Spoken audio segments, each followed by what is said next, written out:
What's happening, beautiful people? It's Tuesday, the 29th of April. We're almost done with this month, baby. Bring on the dancing girls. It's the Church New Testament coming at you live on a Tuesday morning. Welcome back to church!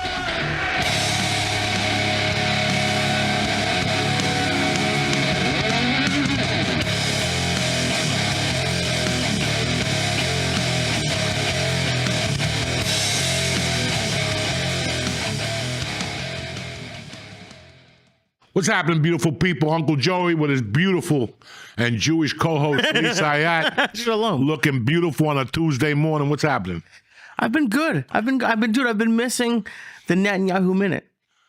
You've slowed down a little bit on that. Listen, man, did someone get to you? information is coming in very cloudy. I don't want to say stuff, and then people saying Joey's putting out misinformation. Can you imagine if you were like, what is that called? Where like you're a plant for Israel? You're You're an industry plant for Israel? Yeah, no, I'm not an industry plant for nobody. I'm just a fucking guy trying to get it together. You know what I'm saying? I'm old. I'm just trying to do some stand-up. I don't know what the fuck is going on anymore. I was telling you on the way in here, I had a situation last week with the fucking friend of mine. I like to say dear friend of mine, but I feel bad because she called, and I could see that it was a setup for something, and then finally the clouds parted and showed me the true color of the sky. She's like, can you come over here for my birthday and buy dinner? Like, that was the last fucking thing.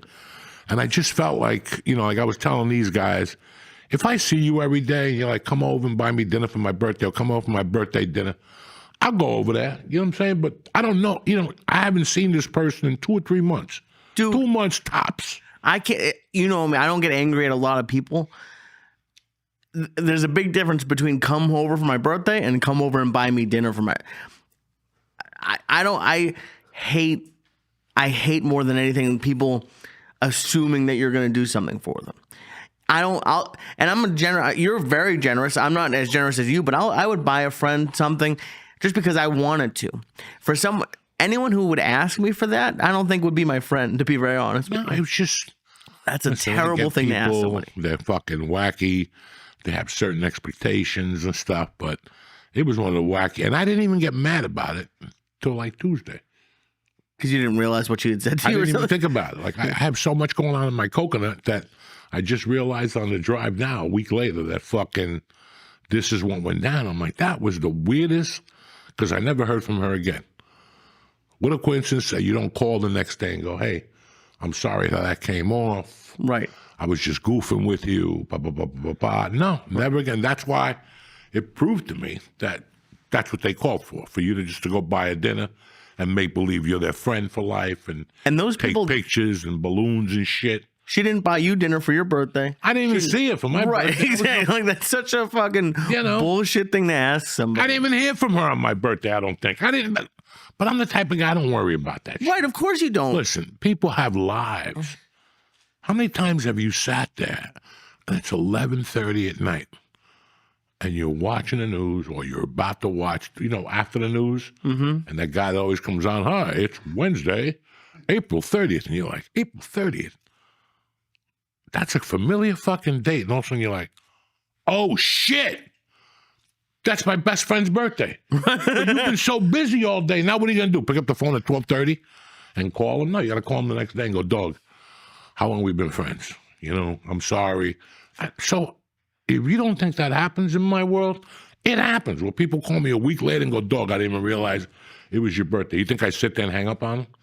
No. You think, listen, life is so fast and quick. Life is fast and fucking quick, man. And after a certain age, you're like, I don't even worry about birthdays. Bro, you got a kid. You know what I'm saying?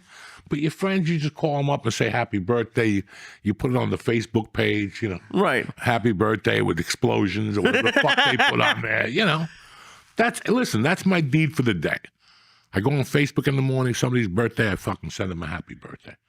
That's and more than anything. anything. Going, what the fuck? This guy, how come he said, I grew up with you. You fed me once. Something happened that just propelled me to fucking happy birthday to that. And that should be more than enough. Like, dude, I can't tell. I'm a weird person, I guess, but I'm busy And for my birthday, what I love more than anything is to not have to do anything. Is to just stay home, get like something I want to eat, and not have to do shit like that. To have like a birthday month, and they have like 8 activities planned. Yeah, no, I'm not doing that shit. I have people who celebrate that birthday. Let's say their birthday's on Thursday. They start Wednesday night, then they go straight to Sunday. And Sunday is like the big day, and you're like, you're not gonna get me on that day. You got one day out of me. I'm not doing 4 days a year because it's your fucking goofy birthday. No, it's one fucking day. Unless you got a pound to blow. Then we go till we go. You know what I'm saying? Then we go till we go. But I'm not going to sit there and listen, man. Some people are really weird about their birthday.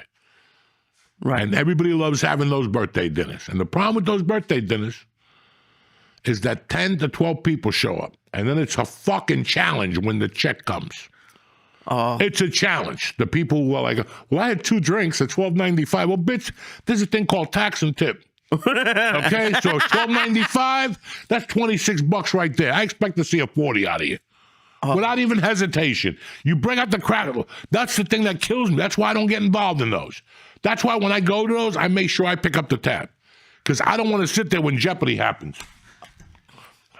And they pass it to each other. And and then they put the calculator. Listen, either take the card out or don't put the fucking calculator out. You're fucking embarrassing me. oh, it's the worst. Just put the fucking card out. So if you go to dinner with 12 people, at 100 a shot, 3 of them got to be alkies. Right? 3 or 4 of them out of 12 got to be, they're going to sneaking drinks, $16 martinis, trying to get one on you. Now you got, that's $1,200 plus, that's $1,600. Right. I can't cover. I'll tell you all to suck my dick. $1,600. No, fuck 600, 500. I'll cover on the American Express. Tell my wife a lie and fucking But that shit of 12 people, I don't go to those. No. Once it's more than 4 people, I don't want to. Because once the check comes, everybody, I don't know what happened. They start talking about the past, the future. I gave you a gift last year. I gave you a pet elephant. Listen. That was last year, motherfucker. The tab just came. And right now, I saw you over there having a good time drinking Zombos and fucking, eating everybody's food and shit. And now the check comes and those people who show up to your birthday thing and they're like, I'm not going to eat. I'm not going to eat. I'm not hungry. I've been on dieting lately. I've been fasting. Wait till that first fucking Chinese spare rib comes. I'll just have one. And then they have one. Then they have a piece of egg roll. Then your fat sister can't finish the lo mein. Fat people always get lo mein. You always know that We shit? really do. They love lo mein, fat people. The fucking bag of fucking spaghetti. And then, then the check comes and nobody knows nothing. Then she sits there. I just drank water. No, you didn't. No, you didn't. You ate half the fucking check here in cat little morsels. And just come. You came. Throw out at least $50 in. And it's always, have you ever had this where like they act like they're a big baller and then comes time to tip? Like I was just out to dinner with somebody and it was like a $200 tab and he was like, he wanted to leave $20 for the tip. And it took me a minute and I was like, hold on. He's like, that's enough. And he's like, it's in cash. They're going to love it. And I was like, wait a second. That's like 10%. You can't, and I don't know the server, but like I would feel so terrible doing that. Like I was just in a hotel and that episode of The Sopranos was on where that server came out talking shit to Chris and Paulie, I think, and they hit him in the head with the brick and killed him. Yeah. And that like, dude, I can't imagine. I as a server, I'd want to yell at people and I never did. And I can't, like the people who under tip piss me off just as much as those people. Listen, I was never a server. And if you know anything about me, people under tip piss the shit out of me, yo. Oh, yeah. It's like the worst thing a person I always can do. eat an extra tip. Like if I go out with 2 or 3 families and one of them decides I go, you know what? I pulled the chick aside, especially if there's kids at the table. Oh, yeah. If there's kids at my table, I'll always tip heavy and I'll pull her aside. Not the fucking busboy, because that shit will go back to Ecuador, whoever the fuck. You know what's crazy about those migrants? They really like their little backpacks, don't they? They're like half retarded. You always see them with their little fucking backpacks. I just saw like 10 of them. And they all got that military hairdo. Like, I don't know who cuts that. It's not even a Flowbee. It's something else because it's a Flowbee Unleashed or some shit. It's like go straight up this way. But all of them are like half momos with these fucking backpacks. I don't get it. I can't. You put a backpack on. I can't put a backpack on. What do you mean you can't put a backpack on? Fuck, you like such a retard. Well, When I see somebody with a backpack, that kid, I would have mugged him in high school, or even now I'd mug him, just for general purposes. what do you do with your shit? If you got to carry that much shit, then you need a new life. Where the fuck are you going with all that shit? They're looking for new lives. That's all they Where fucking the fuck have. are you going? They got those bags, and it's like they're in the Marines, and they're walking down, 8th Avenue. Where you going? Where the fuck are you going with that military bag? I'm just curious. Where the fuck are you going? Yeah. What's in that fucking thing? Supplies? What kind of supplies? A computer. Okay. A computer? Well, for me or because I love a backpack. Yeah, I could tell. But you see me, I've had a backpack for years. I put something in it, and I carry it like a man. I'm not going to put it on my back like fucking But Agent that's Orange. why you have it. You flew to Texas, and all you had was, I think all you had was your sleep apnea machine as your carry-on. Like, you didn't have, and headphones. And headphones. What if you don't like carrying a sweater, It's on me. It's on my charger? body. It's in my sleep apnea bag. Now, what about, because I've never had, knock on wood, but like, what if they lost your bag and you don't have shit? You don't worry about that? Listen, I always got weed on me. Just in I case was the worried about luggage clothes gets or there. a Fuck toothbrush. clothes. We can always buy clothes. You can't get the weed we're flying. You know what I'm saying? You can't smoke that weed. So there's always weed. There's always edibles in that bag. And that goes right through security. They don't even stop me. No. I put the weed in my sneakers now. They don't give a fuck. Well, dude, we just had the DEA guy on. He said they don't give a shit about anything, No, which is crazy. but they do. They do, but they don't. You're not going to go through the airport with a pound of weed on your shoulder. Right. But you got to hide it a little bit, dope it up, not let it stink. Oh, yeah. And then there's weed in my bag. So if the weed gets there, the only thing I need from that bag is a hose. I could borrow one of those. I get one from Amazon, delivered to the hotel in 8 hours. Oh, what, for the sleep apnea machine? Yeah, so the only thing I don't put in there is my hose. But everything else is in there. Computer, glasses, wallet, nicotine gum, even for a day, just in case. Look, I'm hip. Sometimes you get to the airport and they tell you got a 9-hour delay. What are you going to sit there like a fucking Momo? No, now you go back to the hotel room. Right across the street. Go right back, listen. And on the way back, you got no gel, you buy a hat. I got like 3 hats from places that I wouldn't even put a hat on. I just went to the airport, I doped it up. Before it pops back up, the monkey spit wears off. I put a fucking hat on there, and that's it. I'm looking good. You know what I I'm saying? really don't have that problem, but I can't find a hat that fits my head. No, look at it. Look at the size of that fucking It thing. never. Oh, and I bought a hat recently, and I like it, but I feel like such a douchebag. Oh, that little Puerto Rican hat? Yeah. Keep wearing It's it. like an You're old a Jewish fucking man's faggot. hat. What am I? I'm You're trying. like a fucking faggot on roller skates. All you need is roller skates. Dude, can you imagine me on roller skates in New York City? I would die With that immediately. hat on? Oh, you make $10,000 in the morning. Well, what? How? Renting that asshole on roller skates. Because there's nothing more than a fag will like to fuck you in the ass while you're on roller skates. You give him some roller skates and he's behind you.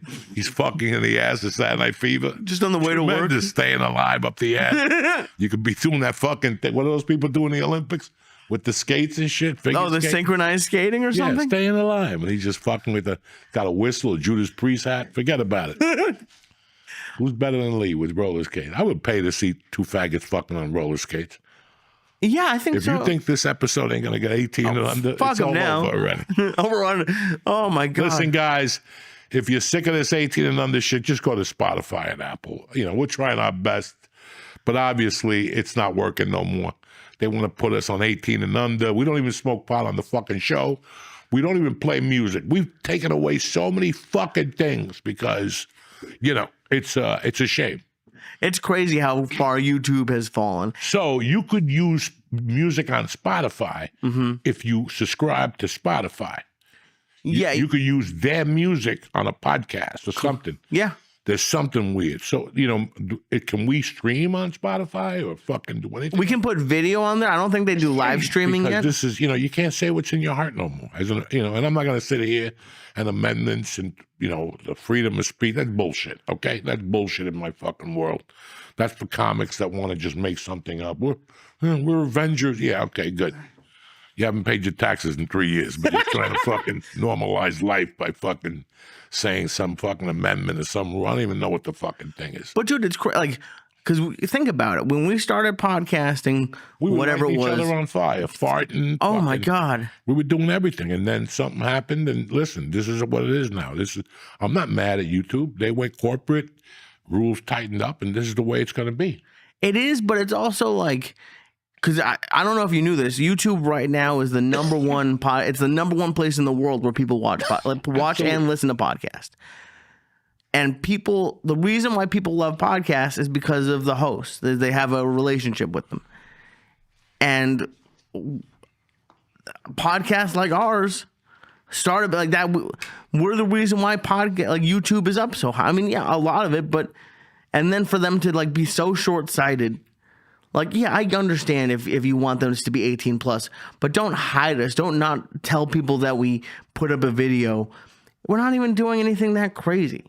We're not, like, it's so wild where things have gone. And then, you know, what the consumer doesn't understand is they watch an old podcast and they watch one of these and they go, these guys changed. We didn't change.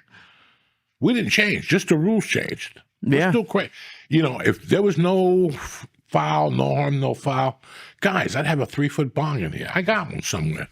I got the power one. Don't we have the power one with the fucking hoses and shit? Oh, shit. You know, I mean, this is it. You know, don't you think I like to talk about music? I mean, we had Dean on. We didn't even talk about music. Couldn't even put it on. Yeah. That's not us. It's not that we're lame. It's the rules that they... Listen, I spoke to my friend who has the highest podcast in the world, and they 18 him over when they see Pot Smoke. Mm-hmm. So, you know, guys, this is the business. We have to find a platform. We could go nuts or maybe put one up like that once a week somewhere. We could just go nuts and, you know, naked women and whatever the fuck. You know, that's what I want to do. Yeah. I want to get some naked women in here. I want to get a guy and a girl on roller skate dancing and fucking jumping around. You know me, dog. I'm a freedom fighter. But this is bullshit. And it is like you know what? Maybe we should put it up on Pornhub. Because Pornhub doesn't give a fuck about anything. Yeah, but nobody wants to see me and you on Pornhub. You know, not even, Can you imagine how disappointed they'd be? You get home drunk, you're looking to jerk off, you pop up a site, and all of a sudden that fucking headless head. My big head's right there. Forget about it. Take that hat and light it on fire when it's in your head. That's it. Next time you promote a date. Why do I want it to be on my head when it's on fire? Because that's the best thing you could do. Like, you're sitting there, you have like a control in your hand, and you just and light it up a little bit and watch the smoke come out. People will fucking love it, Lee. Yeah, You'll but go my head will viral. turn on fire. Who gives a fuck? I You have do. no hair. If you had hair, then you don't want your head on Yeah, fire. but if I had hair, then it would hide Listen, the you get burns. spots once a month from something. This summer, you'll get something. You got to go to a jacuzzi. The girl's going to take you somewhere. You're going to get the fucking dead eye again. I haven't gotten I haven't been in a jacuzzi probably since then. And yeah, the spots. Dude, if I don't wash my face like 3 times a day, I'm fucked. You I don't should be know. washing your face 3-4 times a day. No, but with like I bought like special shit. Yeah, me too. You have to. It's I never had to Soap do that. And a fucking It's not towel, soap. and hand It's, soap. it- And you scrub that dead skin off your face and let the new fucking face revitalize. God damn it. I don't even go with the loofah no more. That's a ripoff. That's don't for do white loofah? people. Fuck no. I get fucking shit that's coarse. And that's how I make my asshole one. I cut that in half and put it on a stick, and you rub your little muffler, get that gunpowder out from you around really the need to sides. start selling that. The asshole cleaner that you have. I'm trying to patent it, so relax. Don't give the fucking Oh, cat. I I apologize. don't want the cat to get out of the bag here, but I get that hard. I've always loved those hard towels. And you scrub and you Well, like feel- SOS pads? What are you talking about? No. SOS pads where you scrub your fucking balls with after a long night in Vegas. No. I'm talking about the hand towels. Okay. There's some that are very soft and there's some that are coarse, like a little coarser. You like hard ones? I like, because you want to get that dead skin off. That's what you're opting for. You want to exfoliate your legs. All that skin comes off. All that dead skin comes off. So you want to, like my ears. Some girl tells me that my ears are very shiny. I love that when people tell you your ears are shiny. That means you're fucking getting in there with that cloth and you're scrubbing it and it gives you a nice little shine. Then you put some cream on there. I had no... Dude, did you ever have a girl or a woman like wash you in the shower? It was one of the It's weirdest... very nice. It was nice, but it was one of the weirdest things. over the summer when I was in Indiana. This girl I was hooking up with just like decided that she was like, and she loofed me hard. Like it was. Yeah, because she wanted to get the dead Jew germs off you and shit. That bitch is smart.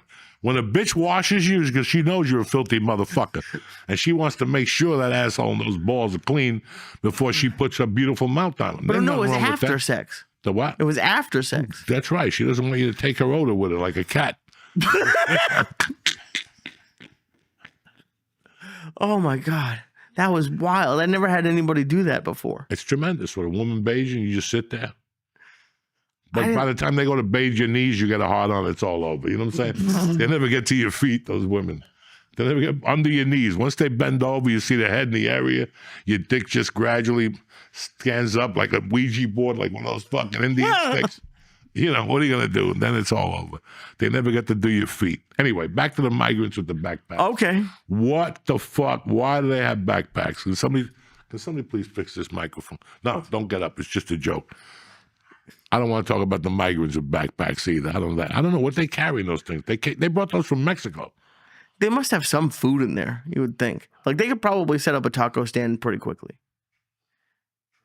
Anyway, they can set up. They have no knives. There's no pots and pans. They definitely have knives. No, well, they're Spanish. They definitely have some type of knife. But I don't see a frying pan. Yeah, you're right. It's sort of like Oregon Trail. Right. You don't see that? Yeah, no. They're not going camping, these people. They're not campers. Well, they live in the mountains, these poor people. Fuck. They jump through rivers and mountains and shit. But they should be the real CrossFitters, those motherfuckers. Oh, you're going to start a whole new fitness trend of like just send white people to cross over the Mexican border. What a great idea, the migrant worker. 7 and 9 every day. You climb hills, you jump out of a burning building, you run away from fucking coyotes, you run away from more Mexican people, they chase you in Central Park. That's got to be good. They throw you in a mud bud, and you got to see if every time you see a green truck, you got to dive on the floor and shit and do a burpee. Every time you see an immigrant truck, you got to do a burpee. That's a good idea, guys. Don't be stealing my idea, immigrant fitness. That shit is on fire. That's it, workout. That's everything. Yeah, you could have George Perez be the trainer. That's right. You have to run the fucking hills with the backpack. Right. Come on, dog. I'm always thinking. Thank God I smoke weed. I'm always. You could have one for each country. Could have a different workout. If you think about it, the Cubans could have swimming. Migrant Olympics. The Migrant Olympics. Oh my God, that's even better. And those Hondurans in that jail, they just go to live or die. It's like a Spanish Squid Game for those fucking. They just sit there all day with They just sit there all day with underwear and tattoos and hugging each other. You see that? You see those poor little fucking people in that jail? They just sit there, 50 fucking Mexicans sniffing each other's farts with their legs open in between each other. That's demoralizing. Yeah, that system is meant to break you, motherfucker. And dude, have you seen that system is meant to break? It's like a Cuban jail, no clothes on. You want to shit in that hole in the floor. Paper, toilet paper, good luck. That's why those 2 hands are for. Oh my God, are you serious? And Moro, fuck yeah, dog. You've told me about the shitting in a hole. It's like when these people come here, Russians, Yugoslavians, all these people, and they go to our prisons. They're like, are you fucking kidding me? This is Club Med. You got to fight for your food in those prisons. There's no food. They throw out like a chicken leg, and there's 8 guys in there. Somebody's dying. Fuck that. Have you seen, I forget if it was Mexico or somewhere, but like they were just on it, like the gangs just, like the cartel or whatever still runs the prison. Yeah. Like they have, one of them had like their families were still there. That's wild. I can't imagine. What about like going to like a country like that and going to prison there just by accident if you were on vacation? Bro, I wouldn't wish that on anybody. Oh. I wouldn't wish that on anybody. That's when people say to me, I'm leaving the country. Listen, don't buy no coke. Don't buy no weed from a Chinaman. 'cause in Thailand, don't they kill you? One of those, yeah. One of those, they just kill you to death and you don't know. I think it's the Philippines. Yeah, I'm not in the mood for none of that shit. I know what happens here. And nobody's going to throw me in jail for smoking dope here. Nobody's going to hit me in the knees. Oh. And you think, Joey, you're shallow. I am. Because I don't want to get in trouble. I'm the kiss of death. All I have to do is go to a fucking hotel. The guy pushes me. I say something. Next thing you know, I'm getting beheaded. And I'm doing 50 years and the government's on TV begging for me. Nobody wants me, The Cubans, the Pope will let Joe Diaz live. I don't need this. You don't think the government would come and try to exchange you? Dog, the government don't give two fucks about you. That's why I was talking about Russ Perot the other day. Because when his fucking people got kidnapped, his employees, he got a guy that was retired to train his other employees to save the ones that were locked in. And he made a promise to their families to have them back by Christmas Day, and he did. Really? And that's why in my world, I like Americans like Ross Perot. Because everybody else will tell you a fucking story. Kissinger was trying to block him. He went around Kissinger. He was like, fuck this. My people are not going to spend the holidays in that fucking Iranian jail. Oh, that was the Iranian-Contra thing or whatever? Well, this was more like that Ben 80, Affleck 79. Movie? No, I don't think it was maybe it was. Maybe it was. But there was something else, weren't they? I'm not really good at... I forget what that was. I got to get that book again. I read that book in prison. The Ross Perot story on Wings of Eagles. That's the name of the book. They made a series on NBC, 3-part series on NBC. I was already locked in jail. I'm gonna have to go look that up because I don't. My jail didn't have NBC. You know what I'm saying? So that's fucked up. So he was just a business owner. Ross Perot. Yeah. He was. He did something. Oil. I don't. No, we'll have to look it up. He's a Texas guy. Oh, of course. And they went over there to do something. They held him, and he promised the family he'd be home by Christmas, and he did it. He had his own people break into the fucking jail over there with that dude. He was supposed to be like a Marlon Brando and Apocalypse Now type of dude. Oh, okay. Jesus Christ. Like one of those commando type motherfuckers. Very interesting. Did you? I forget if I. He ran for president. He lost to Clinton. I thought I knew the name, so yeah. I didn't realize he was a business guy. He would come out and go, "These guys are paying for this with your money. I'm paying for this with my money." Because we looked it up on the Rogan podcast. He was worth a couple billion. Dude, I like him a lot now. Oh, he was tough. He had big ears and shit. Tough little guy. He fucking meant what he said, and he said what he meant. Old school American, old school fucking dude from Texas. Just old school. This is old school. When they say something to you, they fucking do it. I can't imagine getting like your employee out of fucking prison. That's I got badass. 2 old guys that I would live like them if I had that money. Him and that other dude that married the fucking Playboy bunny when he was 90, that'd be me. If I had all that money and my wife was dead. The one who died like a week later or whatever it was? Whatever. Anna Nicole Smith. She had to suck his dick one time. I don't think they had Viagra then. That's the problem. Like he couldn't put it to the test. But with that kind of money, I'll go to New York and make them give me an implant that squirts and fucking things come out of the ceiling and fireworks, that type of shit. Oh yeah. I'm having a good time. Those are the only 2 options for you? Either you're gonna be a guy training his employees to save his other ones? No, I don't have Perot money. I'm just saying if I did have Perot money, I would live like he lived. But I also liked Marshall. What was his name? Edgar Marshall or something like that. Marshall, that's the guy. Yeah, I would go that way. Fucking old. The guy had fucking blood spots on his head. He went into a strip club. He saw it. He just fell in love with it. He gave her like a fucking diamond ring. When you could give a woman something and not even miss it. Oh my God. Like when I could take $2 million out to buy a woman something and it doesn't even put a crack in my account. And even if it did, he knew he was dying. He was like, I'm gonna have a fun whatever it was. I'm gonna die my way, motherfucker. Yeah, why? Fuck your kids. On my rules. I'm not gonna die sitting in a room with ukuleles and priests taking my money. I'm gonna get myself a big, fat, fucking looking blonde with a big ass and big titties. Yeah. Who doesn't have a conscience and wants to live comfortably for the rest of her life. Like, listen, man, I'll give you my $60 million fortune, but you're gonna suck dick until I drop. When I drop, you're going to be licking my nutsack with fucking whipped cream on it. And good for her. How much, like, I think that's worth it. Fuck yeah, to suck an old dick and to have 60 million. And then at the end, she got nothing. She really got nothing? Nothing. I didn't follow the son took everything, something. That son They of a got bitch. pissed. They're like, we don't think he was in the right mental state. Which he wasn't. He's 90, and she's putting that 23-year-old fucking monkey in his face that smells like barbecue chicken and God knows what else. Forget about it. He's like, "Ugh." I think he was in the exact right mental state. His kids probably weren't helping him, hanging around, visiting him like once a month or something. The dude did that from what was that team when the guy told her she couldn't date black people? The Clippers. The Clippers. He was old too. He just fucking said, I'm getting myself a young chick. You know what? I don't get a hard on, but it's better than looking at my old fat wife. I'm going to get her to dance for me with bikinis on and shit. I think women are doing it too. Aren't they doing it now? Like I hear a lot of like, maybe not as big of an age difference, but like women are going for like 20-year-old guys when like 50 to 20. I would do it, dude. Well, I love an older woman. I always have. There was a woman today I saw at the dentist this morning who had to be 58, 59, just stunning. Still had a little body, still had cute little feet. You know, usually when their feet start going, that's it. When they start getting those bunions and it goes crooked and shit. Right, but dude, if you're in your 60s. But you gotta see my feet. They ain't no portrait of Europe either. I was looking at my feet the other night. That's not, I have to go like a foot specialist and they gotta start from scratch. They gotta pull nails off. They have to pull nails off? It's that bad? I got a nail that points up like it goes north now. What did you do to your feet? Nail. I don't know. Listen, this fungi thing, I've done everything. And every time I eat mushrooms, they grow.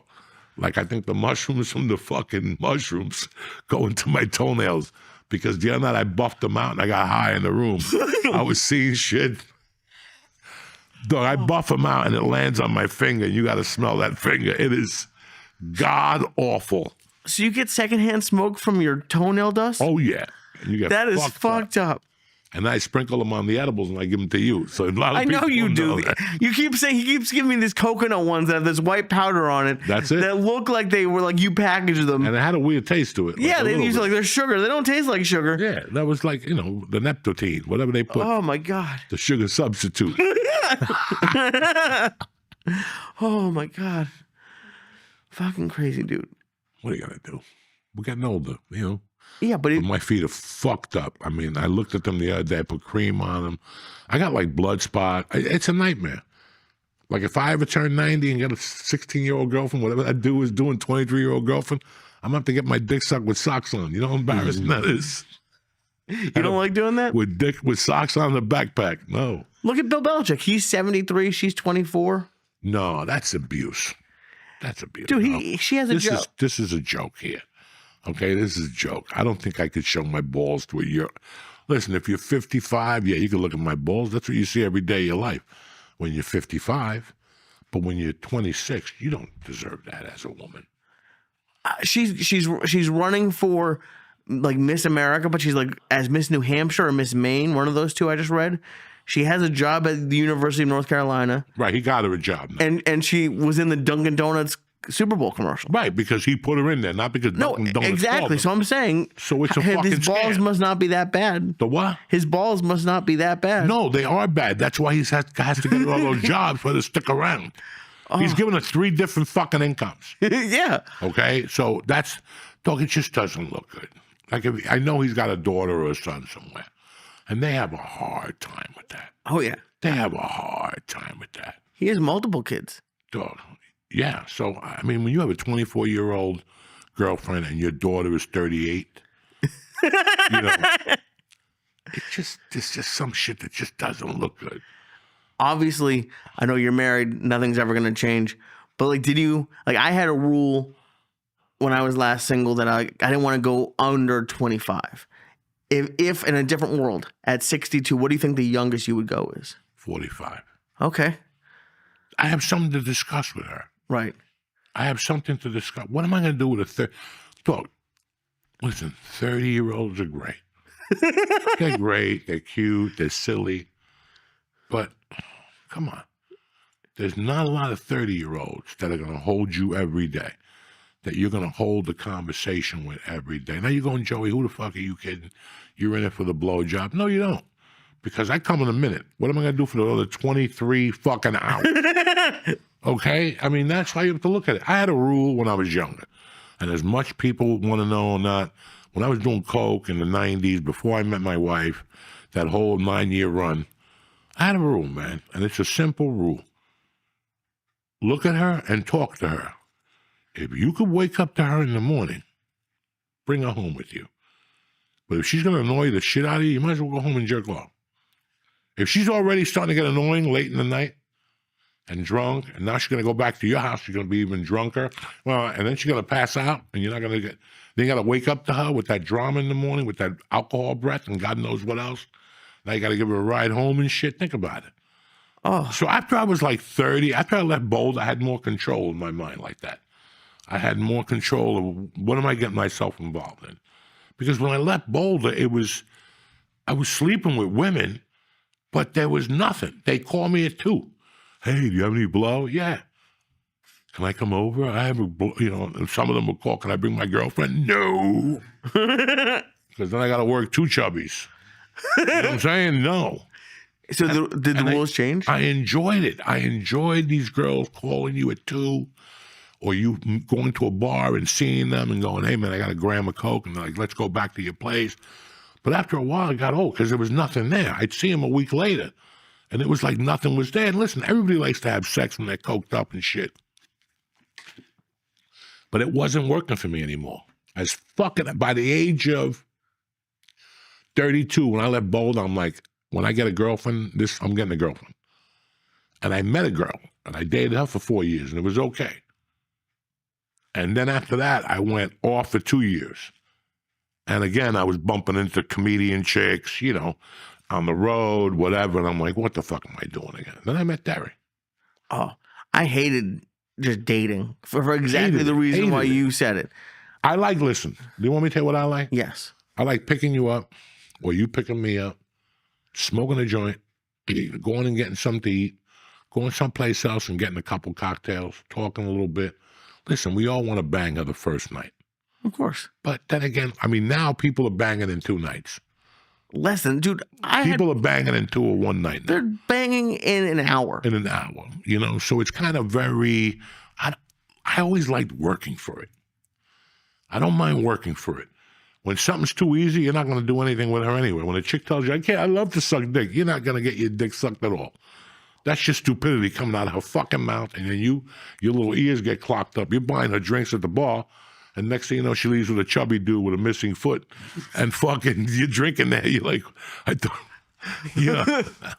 dude. I like the struggle. I like meeting a woman and talking to her, and meeting her mom and talking to the mom and the dad. That's another thing. Talking to them and seeing what you're going on, and then you want to eat their ass and have fun. That's something else, but at least you got something out of it. Right. Even if it don't work tomorrow, when I see you next time, it's going to be cool. I didn't do it for a month. I didn't do it for 6 months and get everybody going or starting. There was just little things, and it was just weird. After I got married and divorced, and then I went through that shit for 2 or 3 years of just coke chicks. Very seldom did I ask a chick out for dinner. You just didn't want to? I didn't meet them in that capacity. I would always meet chicks out at night when they were doing coke. Nobody wanted to eat when they're doing coke. I can't even take you for a cheeseburger.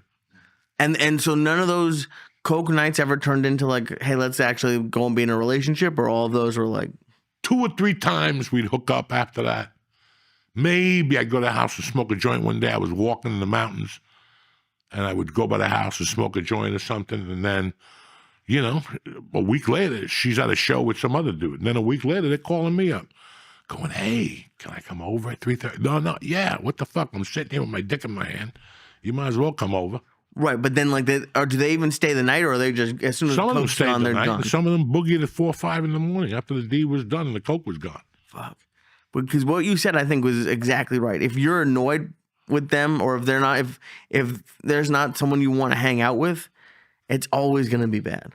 It's like what you were saying, like, of course guys want to get laid. I'm sure women do too. Yeah, they go out, they get dressed up, they did their toenails, their fingernails. They don't want to go out to talk to somebody about insurance. But that's different. That's different. Going to a club or a bar and hooking up, I think, is different than the dating apps. And because if you hook up and meet, I've had a couple women just come right over on the dating apps, and none of them were anybody that I should have been with.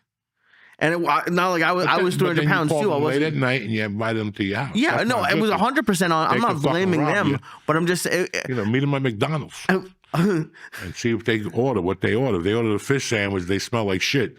Just keep going. You know what I'm saying? Dude, if I got them at McDonald's, just come home. Dude, remember there was a girl you called Milkshake, and she wants, my other friend Same girl. Her nickname was Tater Tots because she Uber Eats tater tots and then got into an Uber to my house. Like people like, and at that point, I wasn't a prize either. Uber Eats tater tots. Oh, plenty of people. That's some fucked up shit. Oh yeah, the crazy one to me is Starbucks, just getting coffee delivered. I see that. No, and listen, man, people live in that world. I don't like nobody touching my shit, so I'm cool with it. But it's really weird that I'm telling you guys this because it's a true story. Like when I met Terry, I was ready for Terry. I was so ready for Terry that I didn't get serious with Terry at all for like 2 months. It was sporadic. We did coffee. I would go to her house for lunch. I would see her at the Comedy Store at night. Some nights if she was working, I wouldn't go down there. Then I'd disappear for 2 weeks. I wasn't really with her in the beginning. You were like building a friendship? Yes and no. We were swapping spit, you know, that type of shit. But I still remember one, like 2 months in, like, and this is when I knew, I go, I got to get my life together. 2 months in, I finally started hooking up with her. And one night, we met at Ralphie's house. I told her I wouldn't see her for a couple of days. I was coming to New York. And I go, I'm not going to see you for a few days, but I'll definitely see you when I get back. And she showed up at Ralphie's like 2:30 in the morning. She goes, you know what? I want to hang out with you a little more. And we hung out. We stayed up the whole night. I'll never forget. I had maybe 4 cigarettes. That's the time I came through Denver and went behind the bar and just stole a pack of cigarettes from one of those coffee shops in the airport. That's how broke I was. I probably had 4 cigarettes, maybe a joint, and maybe $20. And it was like a Tuesday night when I was leaving. It was her slowest night. Like Wednesday night, she made like $35. She gave me the whole $35. And I go, what are you going to do for the day? And she goes, I got change at the house. And I'm probably going to sleep half the day anyway. And that's when I go, you know what? I got to get my life together. When I come back, I got to start dating her. She just gave me the last money out of her purse, the last pack of cigarettes she had, and she drove me to the fucking airport. And dude, then and usually you're embarrassed in front of a girl. Yeah. If you need to do that. You're fucking embarrassed, okay? And you didn't ask for it, I'm sure. I didn't ask for it. And like just to like tie this back into what we started the podcast with like your friend who was like, come buy me dinner for my birthday. That's why you married Terry. And it's like that kind of like, yeah, I'm sure you must think about that all the time. I would. All the time. All the time. How she gave me that money, and I remember coming to New York and going, I got to get my life together. Like, this is something that she's okay. You know, I got to do something. And after that, I think I moved in with her maybe a month or two after that. And she still tells the story that when I got there, she goes, bring your clothes and your stuff. And I showed up with one bag. And she goes, where's the rest of your stuff? And I go, this is it. And she goes, don't you have a lamp? A radio, a TV, anything? And I'm like, no, this is it. I had a bag, guys. Fuck. When I moved in with my wife, I had a fucking bag. And it probably wasn't that big. Like, it was just a duffel bag, right? It was a fucking army duffel bag. 4 pair of pants, a couple sweatshirts, a CD player, some socks, toothbrush, gel. I had no underwear. I couldn't afford them. Well, there was no underwear in those days. It was cocaine or underwear. I was going to say, you could have afforded it. What's window number 2? Because, by the way, underwear is like a one-time expense. It doesn't have to be like a weekly. But still, like you buy a couple packs of underwear. Why waste the $8 on 3 of them? You know what I'm saying? $8 time every 3 months. That's what? Fucking every 3 months you're buying underwear. Yeah, every 3 months you got to buy underwear. You're disgusting. I got big balls. My fucking, you know. Oh. But there's a pic today. I saw a video of my balls. Oh. Somebody put it on Instagram. The one from when I took my balls off for the Comedy Store. Okay. Thing. Oh, yeah. That's still on YouTube. I got like 92 million hits. I haven't gotten a dime. Fucking balls. You know what I'm saying? Yeah, they probably demonetized it. Yeah, they demonetized it. They kept all of my. I guarantee there's 20 ads on my balls. Fucking TV fucks. But yeah, man, that was, you know, it's weird that I'm about to have an anniversary with her this year. And I've been thinking a lot about that. But we got to cut to a break real quick. We're going to talk to you about DraftKings, Huel, and Nicked. All right? We'll be right back, cocksuckers. Hey, I want to welcome Huel to the church family. Listen, if you want the taste of a real milkshake without the extra pounds of a milkshake, you need Huel. Huel is a complete meal in a bottle that tastes just like a milkshake, but it's good for you. It has 35 grams of protein, 27 vitamins and minerals to keep you going all day long. Me, I love the chocolate. I haven't tasted the vanilla yet, but the chocolate is scrumptious. You know what I'm saying? Choose between chocolate and vanilla, because both of them are incredible. Join the community of hooligans with this exclusive offer for new customers, okay? 15% off plus a free gift when you press in code CHURCH, CHURCH, at Huel.com. Again, 15% off plus a free gift for new customers with code CHURCH at Huel.com. See our show notes for terms and conditions. But do me a favor, unlock a healthier, easier way to eat with Huel. You're on a run. You're on a move. You're the real deal. You ain't got time to cook it. 35 grams of protein, 27 minerals and vitamins. Nutritionally complete meals in minutes so you can focus on what really matters. Yo, DraftKings, get excited because the NBA playoffs are here. If you're looking to score some cash, try your hand at DraftKings Sportsbook, an official sports betting partner of the NBA. If it doesn't have to be crazy, just start out by placing a bet on your favorite player's performance. Like tonight, I got whatever to do over 25 points. Not bad. Think they'll drop 30? Put your money where your mouth is. You could win big. Listen, you know me. I love DraftKings. The same game parlay, NBA, they got the pool, you got the casino. It don't stop. You got to check this out. They got something special for first-timers. You ready? New DraftKings customers. Right now, new people. You're going to bet $5 to get you 200 in bonus bets just like that. 200 in bonus bets instantly is a lot of money during NBA playoff time. So make it to a playoff run to remember with DraftKings. Download the DraftKings Sportsbook app right now and press code JOEY, J-O-E-Y. That's code JOEY, J-O-E-Y, for new customers to get 200 in bonus bets when you bet just $5 instantly. Only at DraftKings, where the crown is yours.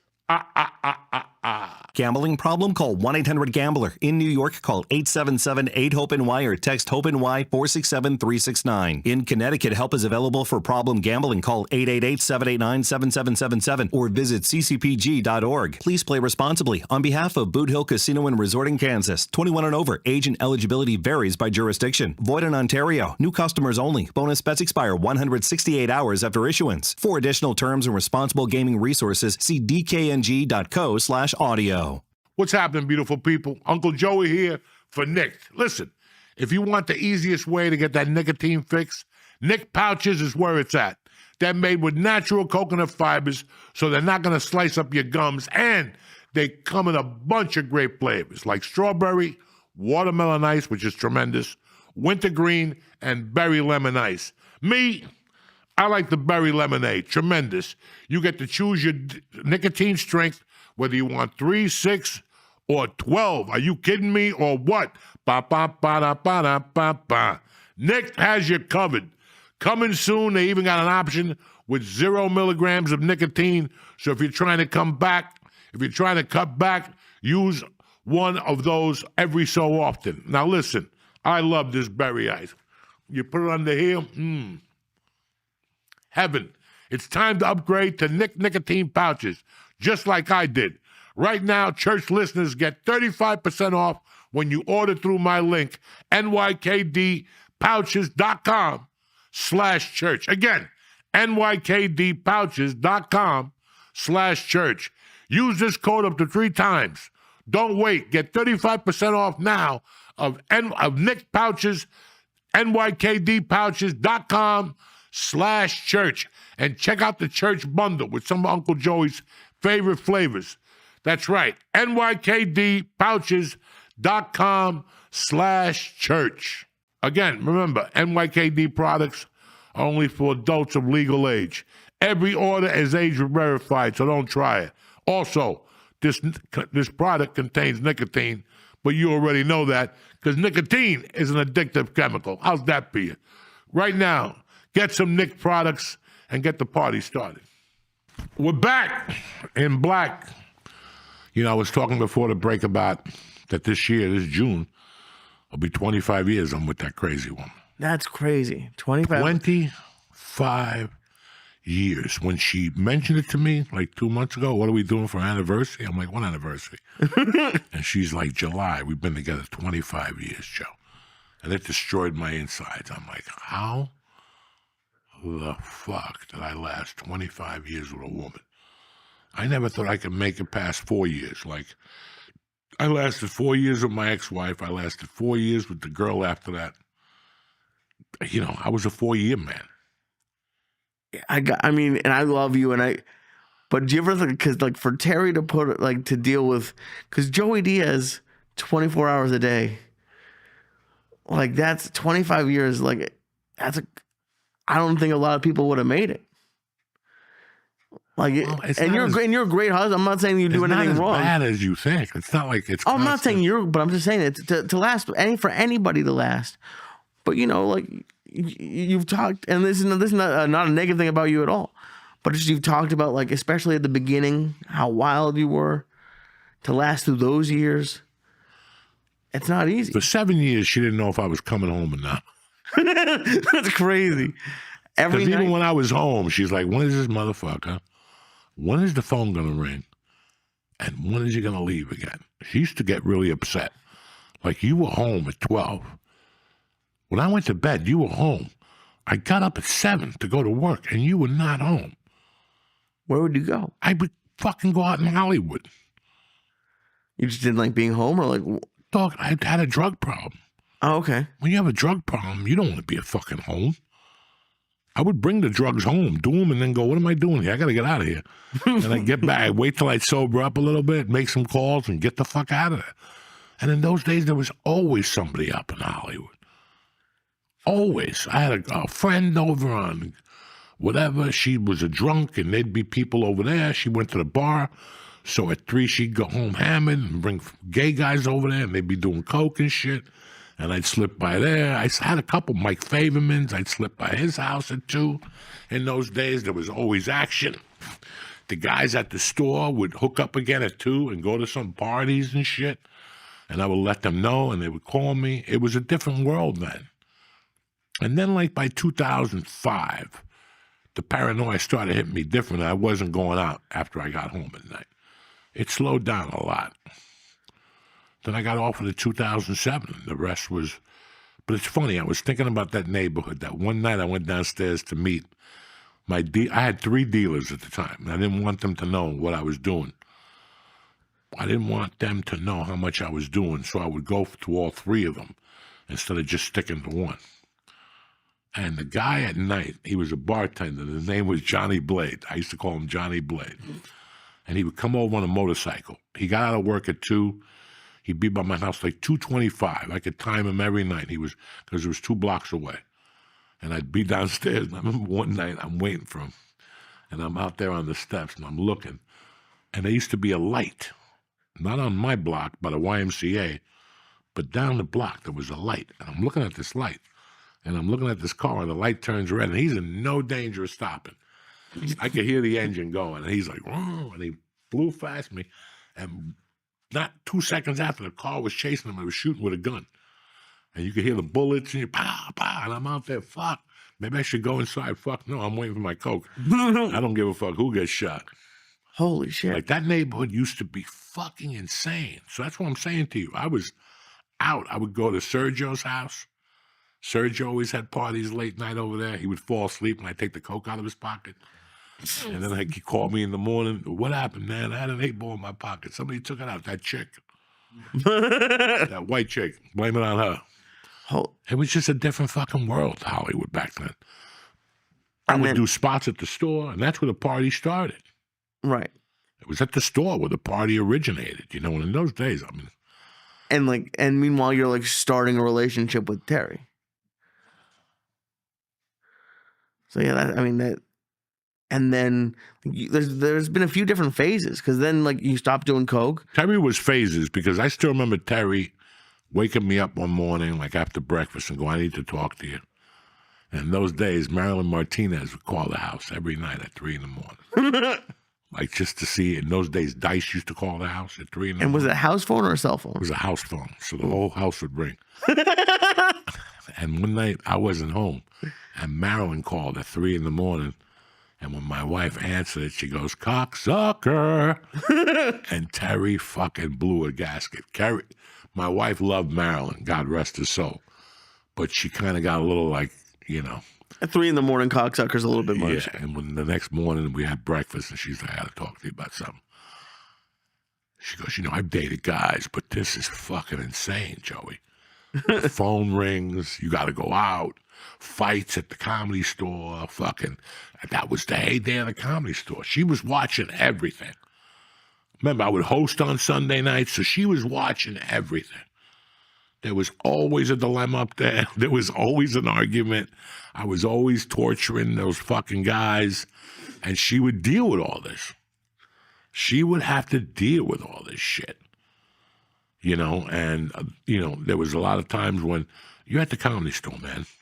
You're at the fucking Comedy Store. You do a set, you get off, women are going to talk to you. And the other waitresses run in and go, "Joey's talking to a girl in the hallway." Look, even if I was talking to her outside, I'm talking to her in the hallway, so she would know. That's why my wife don't give a fuck about nothing now. Because my wife was at the store those first 4 years, and she saw it. Right. She saw it. She saw the life of a comic, and then she came home with me. So she saw the life of a comic from the inside out. Like, she saw it. And she understood it, and she heard about what the other comics were doing, and then she just left me the fuck alone. Until this day, I have, as a husband, I have one of the longest ropes in the world. If I call my wife right now and go, "Hey, I'm not coming home tonight, I'm going to stay at the office," she wouldn't say nothing to me. She trusts me that much. So she would go, "Okay, just be careful tonight. You're going to go out?" "No." "If you go out drinking?" We don't even talk about drinking. Right.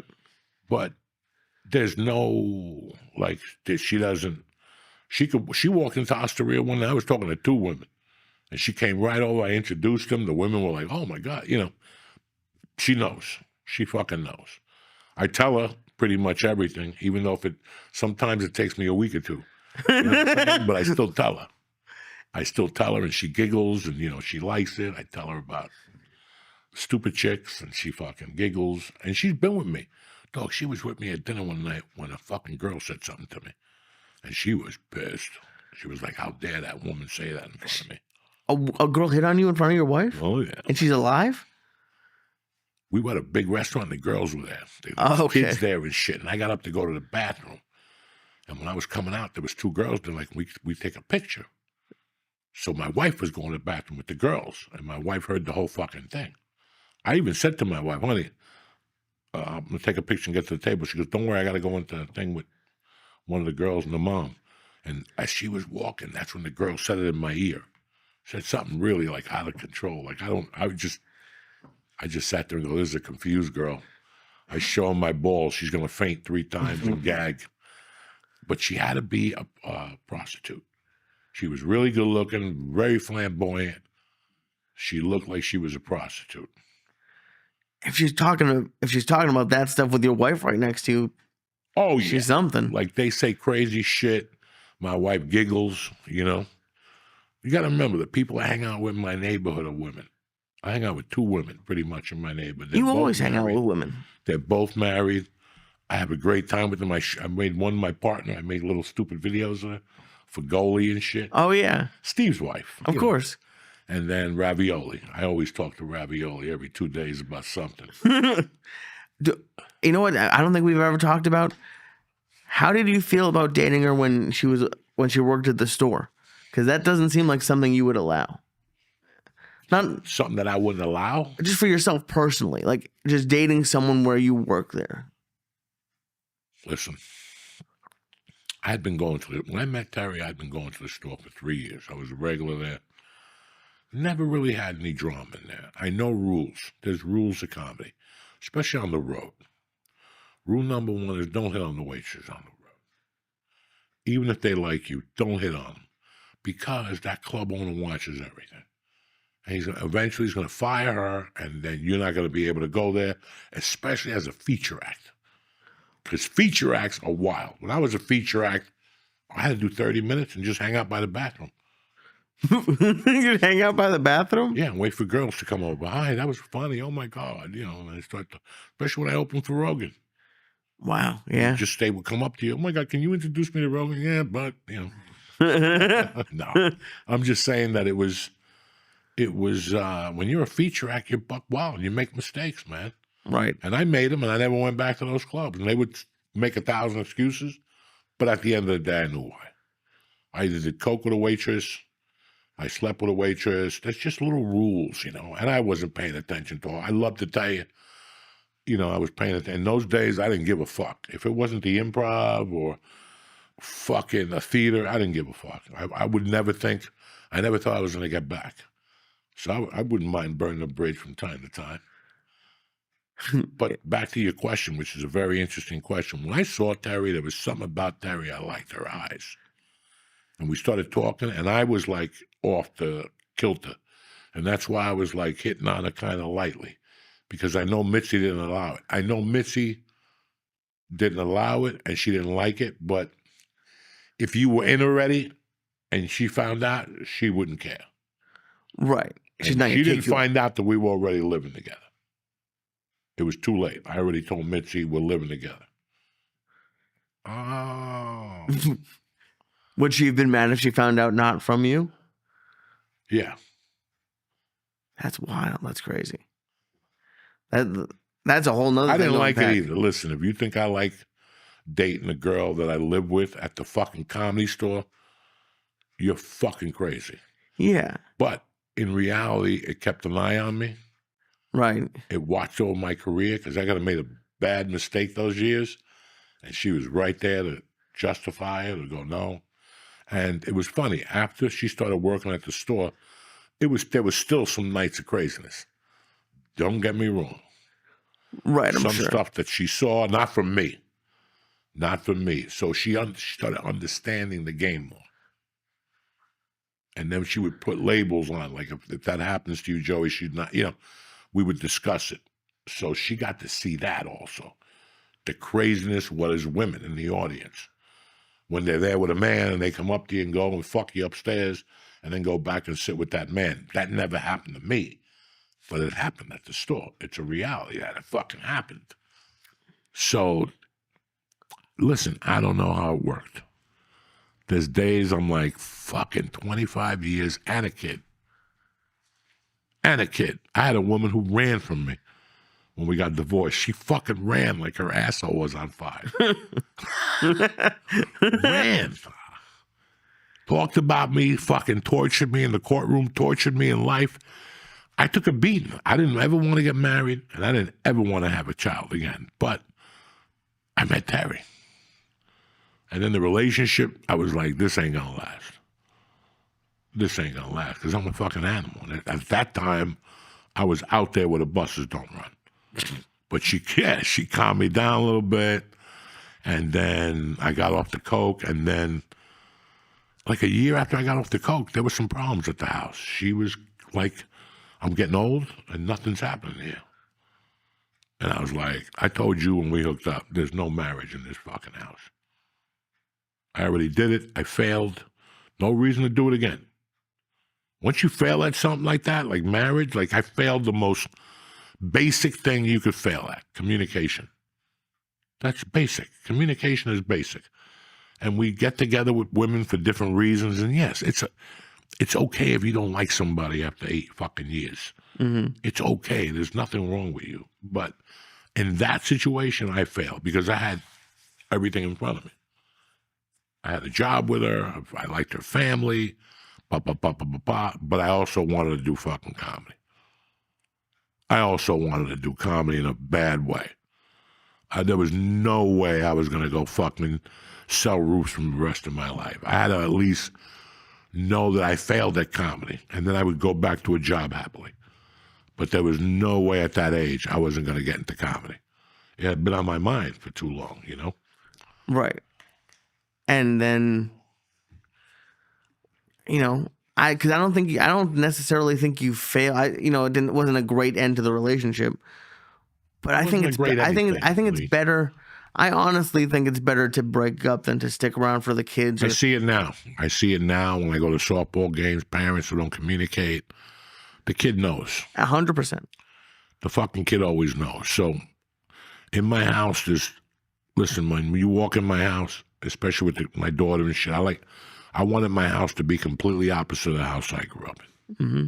We all do, right? We're like, I didn't like that about my house. I didn't like that about my house, and I didn't like that about my house. If I get a house someday, it's going to be different. And that's what I've done with this house. And one of the things is like a no pressure, like we don't have to get up at 8 and everybody has to jump in the shower and you run out of hot water. Like she gets up, let her jump in the shower, and my wife, and I lurk. I lurk till about 9 o'clock. Then I jump in, I get out at 10 after 9. So that takes a lot of stress. There's just little things that nobody drinks in the house. Nobody drinks alcohol in that house. So there's no fucking arguments. There's no drunk talk. There's none of that shit in my fucking house. I smoke dope in the garage, or sometimes I go outside in front of the car. You know, nothing's in my fucking house. Like, I don't want no smoke upstairs. I don't want, and you have to, this is what I have to do to maintain this house with a daughter in the house. Would it be different with a son? Yes and no. You still have a child in the house. Right. So there's a certain way you have to act when you have this child in the house. I don't want to smoke pot in my living room. No. I'd rather she don't see me and she have her suspicions, maybe. Have her suspicions. I'd rather her do that. And she knows. Right. Of She even course told me when she knows what my stash is. But I don't want it to be the Grateful Dead in my house with a bunch of fucking people drunk. That was never going to happen. No, dude. And it's crazy because I have this written down. Another word I would use for what you're talking about, and I think you've used it before, is peace. Peace. Like, Peace it's crazy how much of a difference that has when you have when you have like a peaceful life. How much of a difference it makes in their whole life. When I tell you, George, Nick, my wife, Christina, that I love you. When somebody tells you they love you, like, what the fuck? What, are we gay? What, are we faggots? No, that's a promise that I'm never going to bring stress into your life. That's a promise that a cop's not going to call you at 3 a.m. and go, George, come bail him out. All the things that would upset George, would upset you, I had to do that. That's when you tell people you love them, I'm not going to put no drama in your fucking life. Nobody's going to knock on your door, go, Joey killed somebody at 3 a.m, come down to the state. No. If anything, I'm here to help you. If anything, and if I don't have it, we'll get it. We'll figure it the fuck out. George knows I'll climb through a fucking window. George saw me on a Friday, took a stereo with the fucking Social Security check. He knows. George knows. Don't fucking test me, motherfucker. Because I'll take it. I'll take everything. I'm an old school fucking thief. I will take everything. You understand me? But nobody's going to starve in my camp. No. Not in these days. Not no more. Not like when we did. Nobody's going to fucking starve. We'll steal it. I don't give a fuck. What are they going to do? Throw you in jail? No, they won't. No, they won't. You know what I'm saying? They might. Who gives a fuck? But that's really it, man. 25 fucking years, a long time to be with a woman. And listen, man, I love her just the same in the beginning, even more now. Now we just giggle and shit. It's great. Now you know each other. I smell her farts. She can't tolerate mine. You know what I'm saying? 25 years. Yeah, that's 25 years. And when you heard that about people, like people been together 30 years, you're like, that's never going to happen to me. I'm going to be with the same fucking pussy for 30 years and look at it turn gray and old. Nah, dog, it's an adventure. It gets better. Everything gets better. That's cool. And especially because it happened, like, there's probably a lot of people listening who, like, had a marriage fail or really everyone's had a relationship fail. We all have shit, but you know what? I always believe that God didn't put you here to die by yourself. There's an ass for every seat. Remember Dale Jones used to say that? There's an ass for every fucking seat. Okay? And women panic. Women are the worst. Women are the fucking worst. Because once they hit 34, they think this is it. I got to meet this guy. Then they meet a guy that's the worst one they've ever met. But they don't see sheep, what's that expression? A wolf in sheep's clothing, because they're so overwhelmed with the child and the fucking marriage and, pigeons and my cousins coming in from Hialeah, and they don't, and that's the biggest mistake they make. Now they're 43, still looking good with 2 fucking kids. And that bum ain't paying child support. And he sees the kids once a week. So you ended off in a worse position than you were by not just getting dick.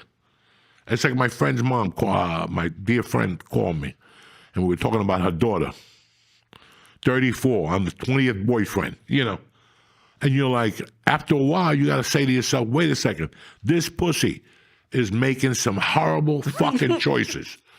I'm going to get off the dick for 1 year. I'm going to get off the dick, like what I did. Get off the pussy for a year, just to focus you, to make you realize what you really want in a woman or in a man before you make a bad fucking mistake. We've all made mistakes where in our mind, this is going to be it. I'm going to marry her, pigeons, I'm going to live like a doctor. No, it's not always that way. It's not always that way because you went with a preconceived notion. It happens for men and it happens to women. When you're 34 and you want to get married as a man and you've been dating whores all your life that cheat on you, fuck your brother, steal your car and crash it, you got to change dicks. You have to look at it from a different perspective and go, you know what? I'm not going to date a woman for a year. No more fucking websites, no more nothing. I'm taking a year off from pussy to make me really realize and build the woman or the man I want in my head to pop up next time. I know what I want, and this is what I'm looking for. Yeah, everybody wants a chick with fake tits who could suck a dick.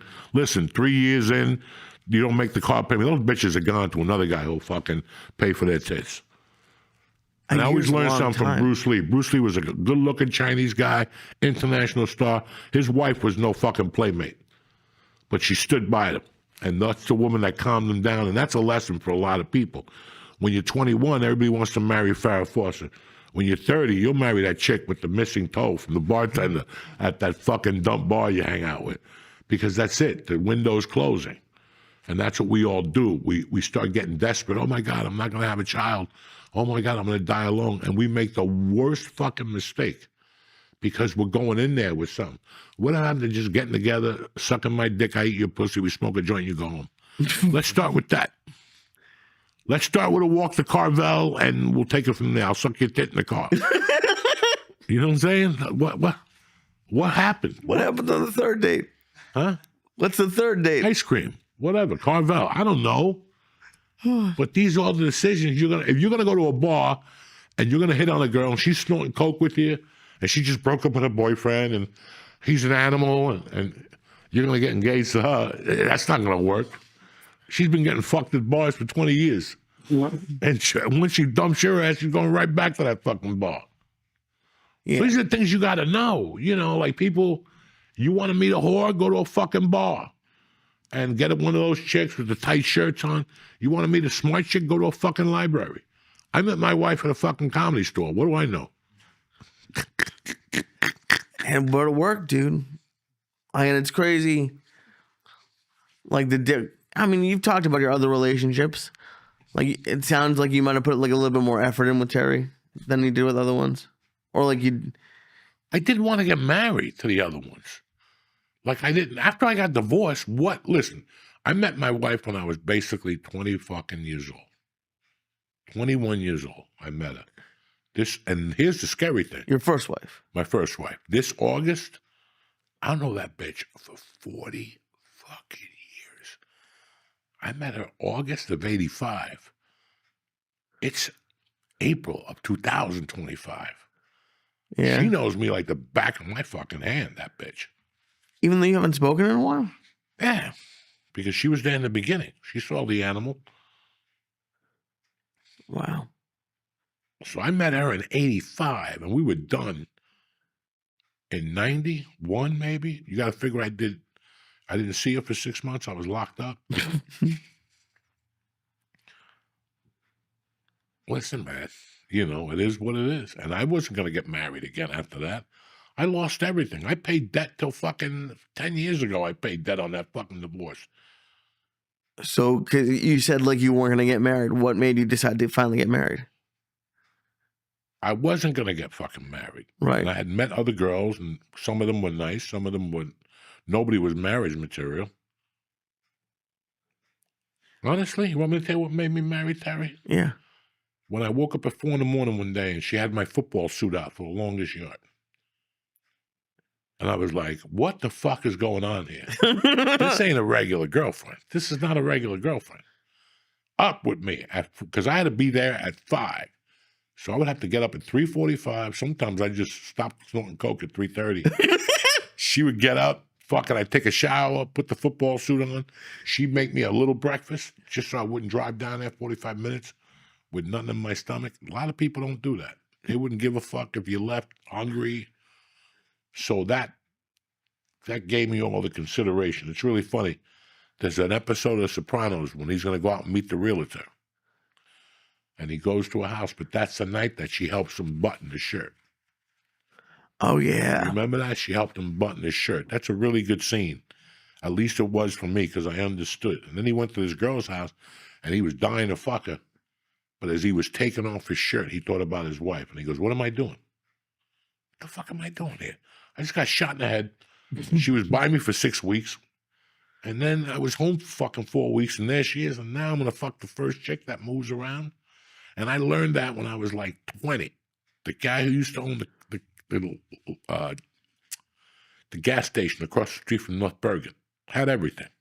The Porsche, he was 25. He had a Porsche, a house in Miami, a truck, And all these women would go to that gas station because he was a good-looking Spanish dude.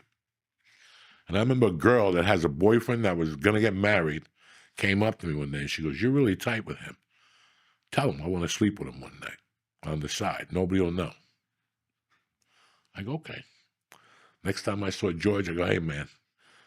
We started talking about girls, and he goes, yeah, she's pretty hot. I go, listen, you didn't hear from me, but she told me if you wanted to sleep with her, she would give you a piece of ass. And he looked at me for a minute, and he goes, she's really pretty, but it's not for me.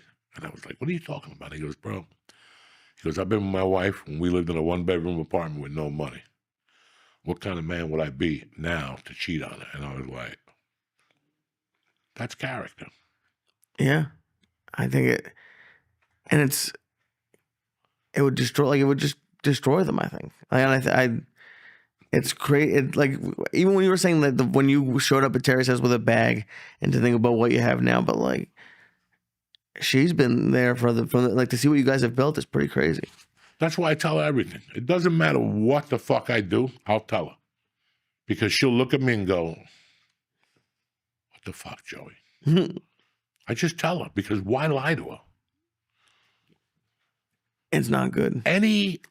Anything I do with anybody, I pretty much tell her. When did you start doing that? Tell her. I started doing that like 8 years in. If I have an experience with a woman, I tell her. I get it off my chest before she hears it secondhand or sees a picture. At the end of the day, nothing happened. But I sat with her for 3 hours at Joe Rogan's bar. Right. You know what I'm saying? A couple people said something to me about that. Why? It was that girl. I was like, listen, she's a dear friend of mine. I'm 62. I'm in no mood. This shit don't get up all the time. This dick don't get hard like it used to. What if you make a call and your dick don't get hard? How embarrassed am I going to be? You know what I'm saying? So I cover my bases. At home, I could fail. I could shoot a dud at home. She's been with me for 25 years. Fucking some young chick. I don't talk. It's not even, it's fun. I love going out at night and talking to fucking some young chick. I told you I went to a strip club about a month ago and I was talking to a black girl all night. Didn't ask her for a dance or anything. At the end of the night, she goes, you're going to give me $100? I said, absolutely. And I just gave her $100. I needed that $100 the next day. But I made her fucking world. And that's going to come back to me tenfold. And I didn't try to fuck her. And she's still my friend on Instagram. We'll be back next week, cocksuckers. Tip Top Magoo. What do you got this week? Anything? Yeah, May 4th, I'm at Broadway.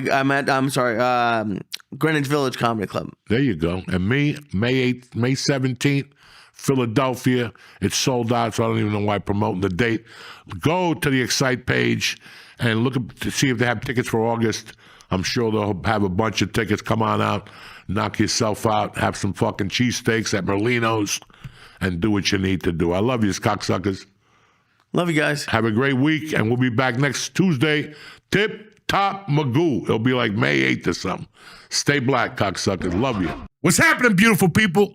Uncle Joey here with his Jewish Cato for another fun-filled episode of the Church of What's Happening Now, new edition. What's happening, brother? I'm good, dude. Good to see you. Everything all right? You got a little sniffle today? Got sniffles. Got a little sicky poo again down in Philadelphia? Oh, that's because I was out all, dude. It's the #1 food city in the country, and I was just out. It's like, I dare you to name one better city than Philadelphia, food-wise. Philadelphia has great food, but it's pointed at a certain direction. Yeah, the fat people. If I go, no. But you got to go something like when you go to Texas, like if I take you to Houston, and 1 minute you're eating good Chinese, and next minute you're eating good barbecue, and next minute you're eating good Italian. That's what I'm saying. When you go down there, you got a red pie. I mean, I love the food in Philly. Yeah. Don't get me wrong. I always eat when I'm down there. You do see that. Of course. And I live to go down there. I love the food at the stadiums, the basketball. I love it. Yeah. But I don't know. I mean, I can't No. eat that shit But how every often can day. you eat barbecue? I could eat One more time. Italian than I could eat barbecue. I could eat Mexican, too. They got Mexican in Texas. Do they really? Oh, yeah, they do. Yeah. You're right. I'm This is what sorry. I'm talking about. I've had This is what I'm nothing but talking day about cool for here. 3 days. Yeah, you made a mistake, okay?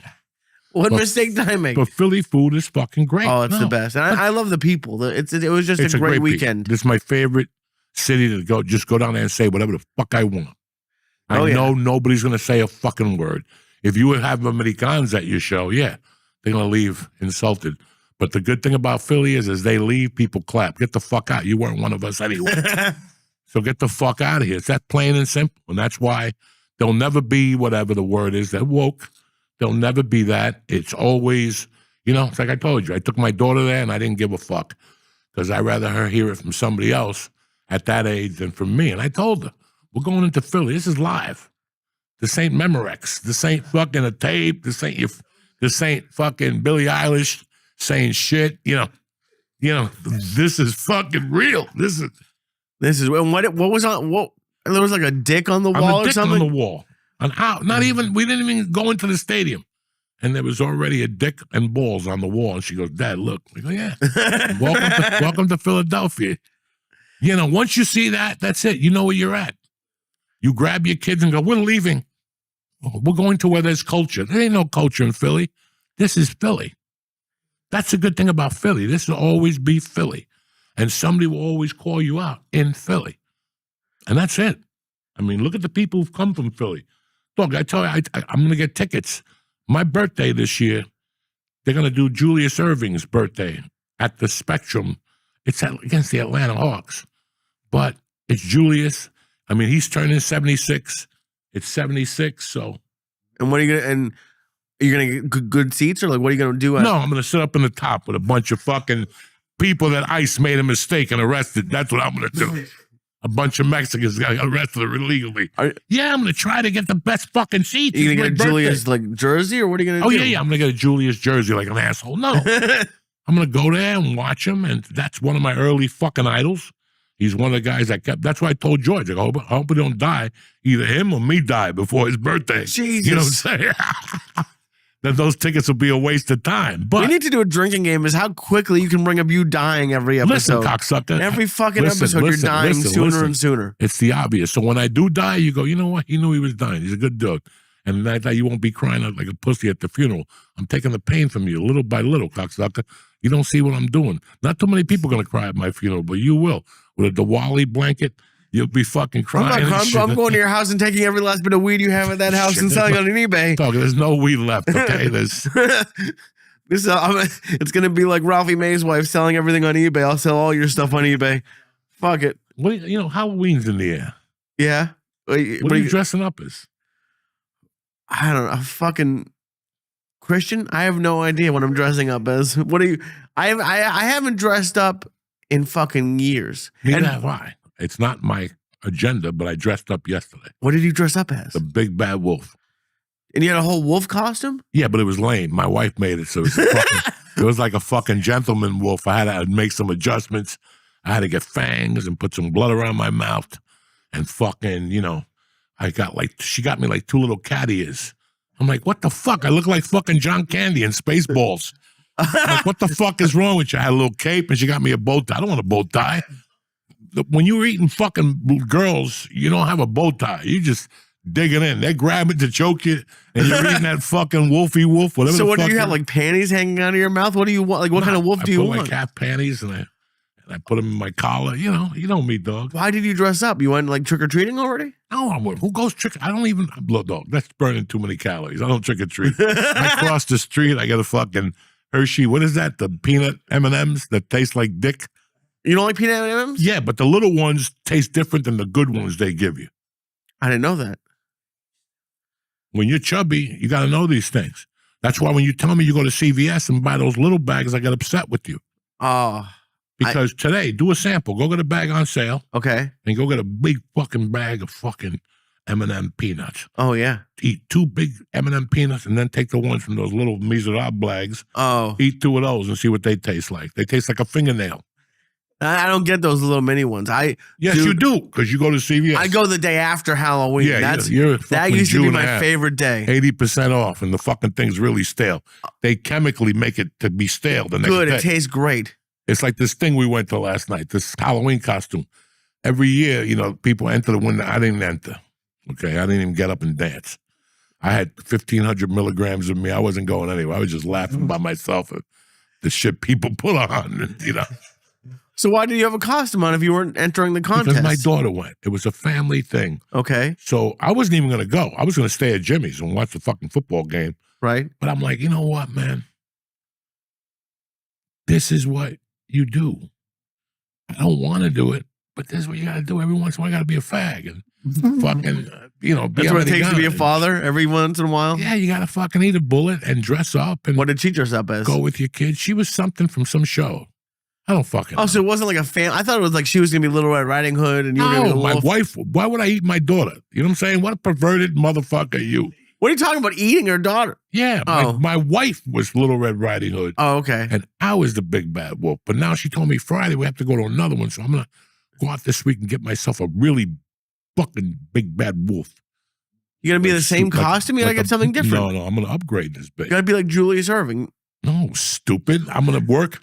The Wolfman she made me was below par. Okay. I'm coming out Friday with the fucking real Wolfman. Woo-woo! The beard. I'm going to get some new mushrooms. I'm trying to score a $10 bag of heroin. I want to fucking do a line of heroin and just start fucking foaming from the fucking mouth like that Mexican in Narcos. You know what I'm saying? You're like, are you going to be Julius Irving? Yeah. That's what I'm going to do. I'm going to be a white Julius Irving. What's dumber than a white Julius Irving? And God forbid you put suntan or something, then I'm Joey Whiteface, and I'll never be able to crack a joke again because I hate black people. Because I took it back to Al Jolson. You know what I'm saying? I need this shit. Why would I want to be Julius Irving?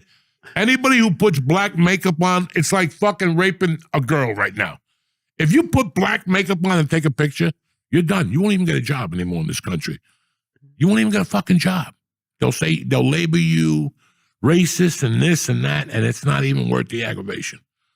I would love to dress up like a black fucking dude, like Big Dick. I told you, my daughter wanted me to dress up like the bullet that killed Charlie Kirk. That's where she's coming from. She was begging me to just go as Charlie Kirk, Dad. Please put the scarf on with the red thing. And my wife was like, you can't, Joey. You can't. But that's what I really like. If somebody has an off Halloween, I'm showing up like Charlie. Big dick. That would be. Dog, listen, these people, in 1981, I was an abortion. Stop. I dressed up with fucking thermal underwear and I put a hanger around my neck. You know what I'm saying? What did they say to you then? You can't come into this party. And his uncle dressed up like garbage. That's the best costume. I think abortion might be garbage. They took a metal garbage can. Right. Cut the bottom off. Right. This was fucking fuck all these shows. They put garbage cans on. They put those farmer straps on. Okay. And they took the cap and they took fucking a brown bag, and they crazy glued it. and they rolled it up so it fit their heads. Right. So when they put the lid on, then they took the lid and took strings and tied them to the tails of live mice and went into a party. And once they were all there in the same time, they picked up the mice and started eating them in the fucking party, and people were puking, girls are crying. That's Halloween, motherfuckers. That doesn't seem like what happened to That's Candy and fucking Who wants to go see bobbing the for movie? apples. Bobbing for apples? Eating raw, I'd rather eat bob for apples than raw fucking alive mice. You are as boring and as white. This is why America's going to get taken over by Chinese people any day now. Yeah, I want to bob for apples. I don't want to bob for apples, but I don't want to have eat mice. Bob for apples, faggots in practice. That's how when they take you to faggotry school, how to suck dick, that's what you do. You bob for apples. It's like the SEALs, Navy SEALs. They make you go in the water and hold your breath. Same thing. When Eric was like 8, he went to fag school. At 8, they're already teaching him that? Yeah, Catholic school. That's what it's called, where they train you to be a faggot. No. these are lies, people, please. Anyway. Is Mercy going to go trick-or-treating this year? I don't fucking know. She's fucking 12. Why would you trick or treat? I don't know. I really. If I were you, I'd make her so you could get the candy. What? Fuck, I don't want that candy in my house. Come on. Why would you want that shit candy in your house? There is a bag of that shit upstairs year round. And every once in a while, I'm not going to lie to you, I'll go in there and get a Kit Kat. That's it? 1,500 milligrams and you're eating one Kit Kat? That's it. That's it. And it's not even when I'm high, to be honest with you. It's like when I have a craving for chocolate or something like that. But if you're going to eat chocolate, there's good chocolate for you to eat. Like what? I don't know. You go to one of those fucking Whole Foods and they give you nice do not eat Whole Foods chocolate. The lady around the corner had some of the house and it was very fucking good. Did they switch you at fucking the hospital? If I told you I was eating Whole Foods chocolate. Listen, you know what the good thing about me is? Not only do I have a good memory, but I remember how shit tastes. And unless you're a fucking moron, and I know Jimmy will vouch for this and George. Well, I don't know about George. Is it me? And if we go online, it'll tell you that scientifically, your buds change as you get older. That's true. So yeah, like if I used to eat, like when I was a kid, I used to buy date nut bread. That shit ain't even around no more. Date nut? Date nut bread. It was made by Sara Lee, and I'd cut it and put cream cheese on that motherfucker and eat it. I think about that now, and I want to strangle myself because I don't even like that shit. You know what I'm saying? I understand that. I understand not going to Burger King every 2 meals. I understand not doing that shit. But I don't understand, like, honestly, when I open up a bag of my daughter's cereal, I told you guys immediately, that is not the cereal we ate as kids. No. None of it. When fucking Apple Jacks don't turn green, the milk, they don't make the milk turn green, and they're little fucking pellets, that's not what I grew up on. They're pellets now? They're pellets. Oh. Captain Crunch, that's gone. All that shit, that peanut butter crunch with the pirate, gone. The cocoa mix, they don't make your milk turn, and the thing that is chocolate is probably killing rats in another country or something like that. You know what I'm saying? Right. I mean, this is the truth. You taste it. Dog, I remember I remember being a little kid, and I was addicted to Hershey bars. Anything that said chocolate on it, because of my little spick mind, I couldn't read English, and I thought it meant chocolate late. So how Cubans say chocolate, Mexicans at chocolate, I thought they were saying chocolate late. So at night, I'd eat chocolate when I was a kid. My mom would go, why are you bouncing off the wall at 11:30 at night? Because I'd eat the real thick fucking chocolate, that shit that they get you from the sweetened stuff. My mom would make it to make fucking hot cocoa or something like that. Well, go get chocolate today. Go get a piece of Hershey chocolate today. It don't taste like it.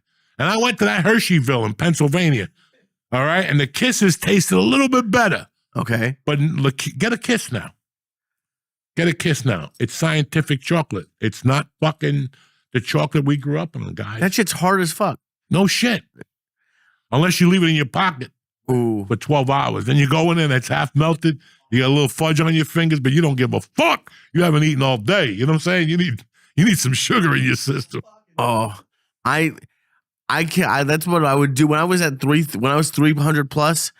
When Halloween time came around, I would get a bag every time I would go to. I used to to be honest with you, I would do open mics for like the last year of LA just so I could go to that 7-Eleven and get candy on the way home. And I would eat chocolate. That's like that. Like people talk about like hitting like rock bottom with like drugs and shit.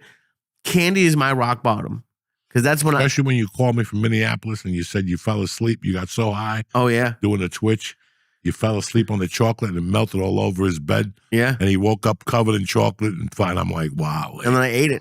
I ate it when I woke up. And you know, listen, man, I see where you're coming from because I could see you. Like you were heavier then. Yeah. And at that point you were a little down. You didn't know where to start. You were starting to walk a little bit. But bro, when you're walking on ice, you might as well dance. When you're 400 pounds, it's like when somebody says, listen, you got double lung cancer. You know, you got 8 months to live. Break out the cigarettes. Brother, break out the cigarette. What am I going to do now? Well, don't smoke. You know, the church group. Listen, fuck the church group. I'm smoking. I'm snorting. I'm doing everything. Whatever the doctor tells me I can't do. And it's the same thing. Like you just, you want to beat your. I remember trying to get off coke those last 2 years. And every time I go, I want to get off, I just do another fucking 8-ball and go, what the fuck am I doing? So it's kind of an addiction. But man, the shit they're giving us today, completely fucking different. Entenmann's, come on, man, completely fucking different. Those cookies from Entenmann's, you buy them and they break. Now get them, they kind of soft, but not really. No. They added so much shit, and so what do? Do you make your own? I don't know. I don't have the fucking answer. You're not supposed to eat it at all, but it's like, I honestly think they're trying to kill us because they just come out with shit all the time. Like Wendy's now has Frosties with like hot fudge in it and cookies in it. Like they come every time I go on a diet, I feel like they come out with shit that like I've been praying for as a fat guy. And they just come out with shit that no one ever needs to eat. Oh, those Reese's Oreos are delicious. You haven't tried them? I should bring them in. No, don't even bring them in. Why would you have those pellets of death? I'll tell you what changed. Oh my God. And don't tell me nothing. None of you motherfucker tell me wrong. Because I grew up in a fucking movie theater. Raisinets. Why Raisinette? There ain't raisins in there no more. They ain't fucking raisins. They still make those? I don't even know. I don't have movie theaters no more. Raisinette. Yeah, they don't have that shit no more.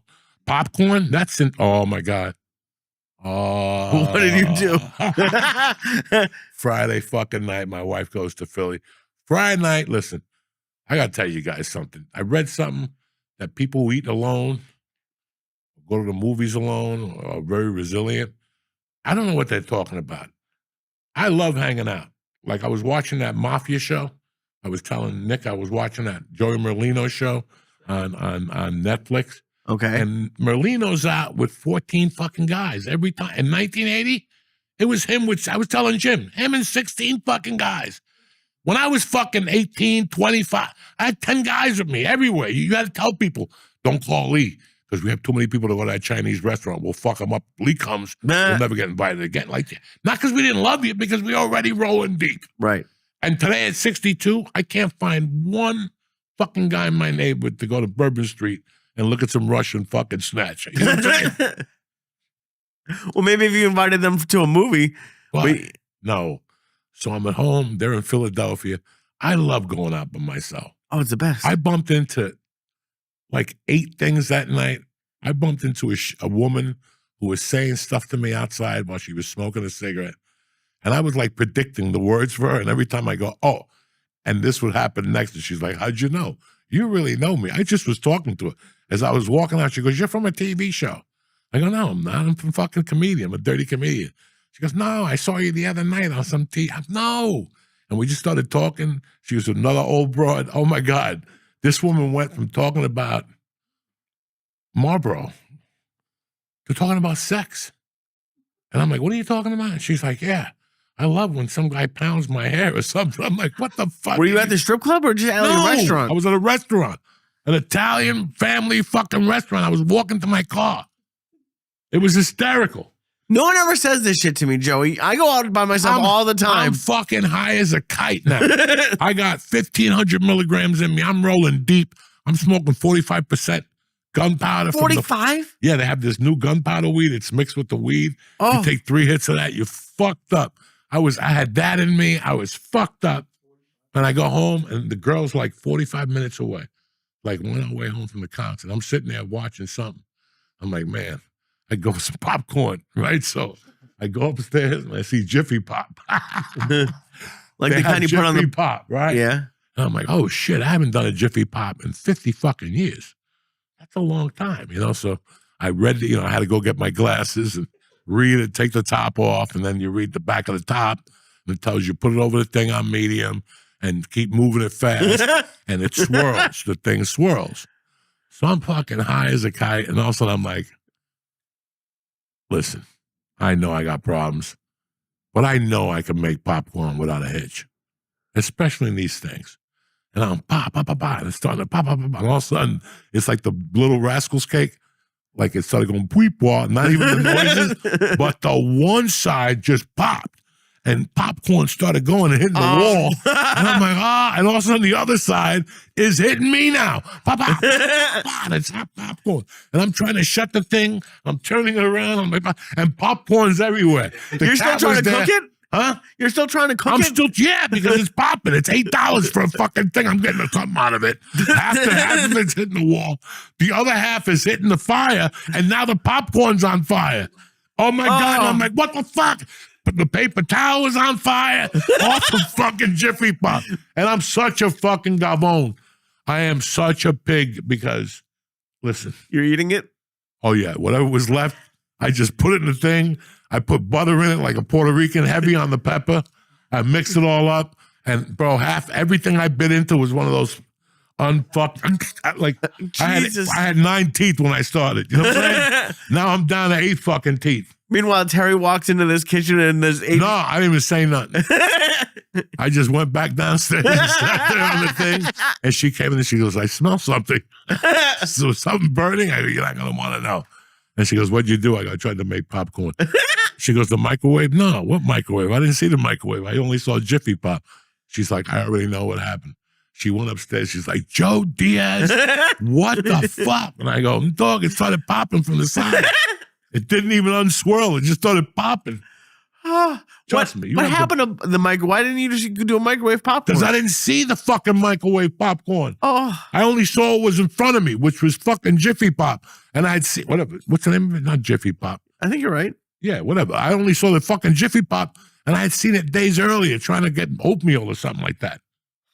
And I remembered there's Jiffy Pop in there. Like, I made the fucking, the correlation. Dude, that's like, on 1,500 milligrams, I'm surprised you didn't burn the house down trying to make Jiffy Pop. And then you kept cooking it as it was exploding over your kitchen. Listen, at my age, if the house burns down, if you know anything about me, dog, I'll probably just go outside and lay down on the lawn. And lay down? Yeah, what do you want me to do? Yell and scream and get Turn a bucket the popcorn of water? off. At this age, what do you want me to do? You want me to make a big deal? It's insured. Somebody got... I don't think it's insured when you burn it down making popcorn. No, because I'm suing Jiffy Pop because they gave me defective fucking Jiffy. Dude, can you imagine if I told you I made Jiffy Pop? You'd go off for 45 minutes about me making popcorn. Yeah, but you're a fag because you put hot fudge on it or something like that. Ooh. That's why. Yeah, I'm a genius. That does sound good. Hot fudge on doing? some popcorn? What the fuck you think? Listen, every time I come up here on Monday, Yeah. I say to myself, I'm going to come up here a little early and I'm going to stop at Krauser's. What's that? The fucking my place with the chubby Oh, the chicks. strawberries? Oh, okay. And get strawberries and get the boxes of chocolate. I just know that I can't stop. No. I'll get boxes from my neighbors. If I go by the house, they're not home, then I get in that box. You know what I'm saying? Like, I'm one of those guys. I ain't giving you shit now. I came by where you weren't home. But let's talk about prebiotics. We got a guest. Let's do it. And let's make this party happen. We'll be right back. We're going to talk to you about Bioma, the best. What's happening, beautiful people? Uncle Joe here. The last place you want to find something scary is in the toilet. Keep everything tip-top in the bathroom with Bioma.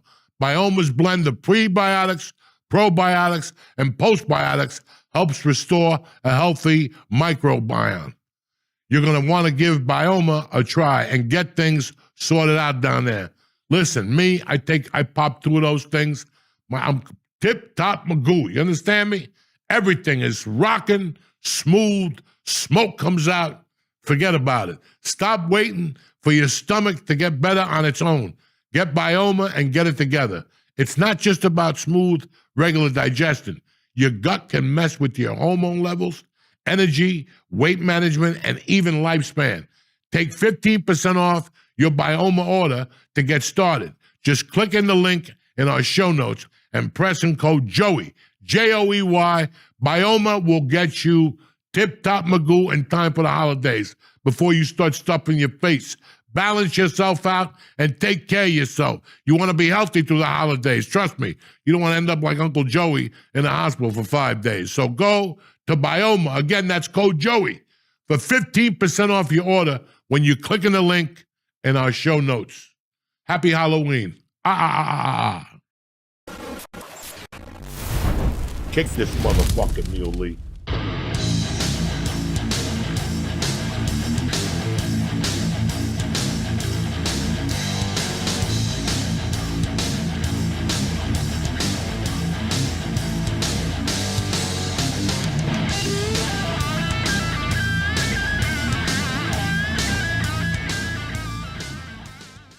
We're back, Jack. Tonight we have my neighbor, fucking Jimmy Florentine. You might know him from Sirius, the Hard Rock Metal Show, the Metal Show with Fucko and Fucky. My man Don Jameson, Eddie Trunk. What's going on, Jimmy? It's good to see you guys, man. It's great to be back up in living up here, the memories. I haven't been up here in a while. North Bergen, Cliffside Park area. Lived around here, caused some major damage in this area. Been to the police station, Cliffside Park Police Station a bunch of times. Fucking good times up here. Young comedy, huh? Yeah. You were a young comic living up here. Yeah. Going back and forth into the city. Rent was manageable back then. $800 for a 2-bedroom. It was me, my girlfriend, and Jim Norton lived together. So we split $800 3 ways. Right here in Cliffside Park. It was beautiful. That is fucking crazy. You see what it looks like now? I know. Down here, it looks like a fucking bomb hit it down there. It's crazy. But then you go 2 blocks down, and you think you're in fucking heaven. You know? Yeah. It's fucking crazy. When you go to Edgewater and Weehawken and seeing how much that area has grown, it's unbelievable. There was nothing down there. It was like the Pathmark and then the gas Outback station. Steakhouse, and that was it. There was and it was closed on Sundays because of the Blue Loft shit.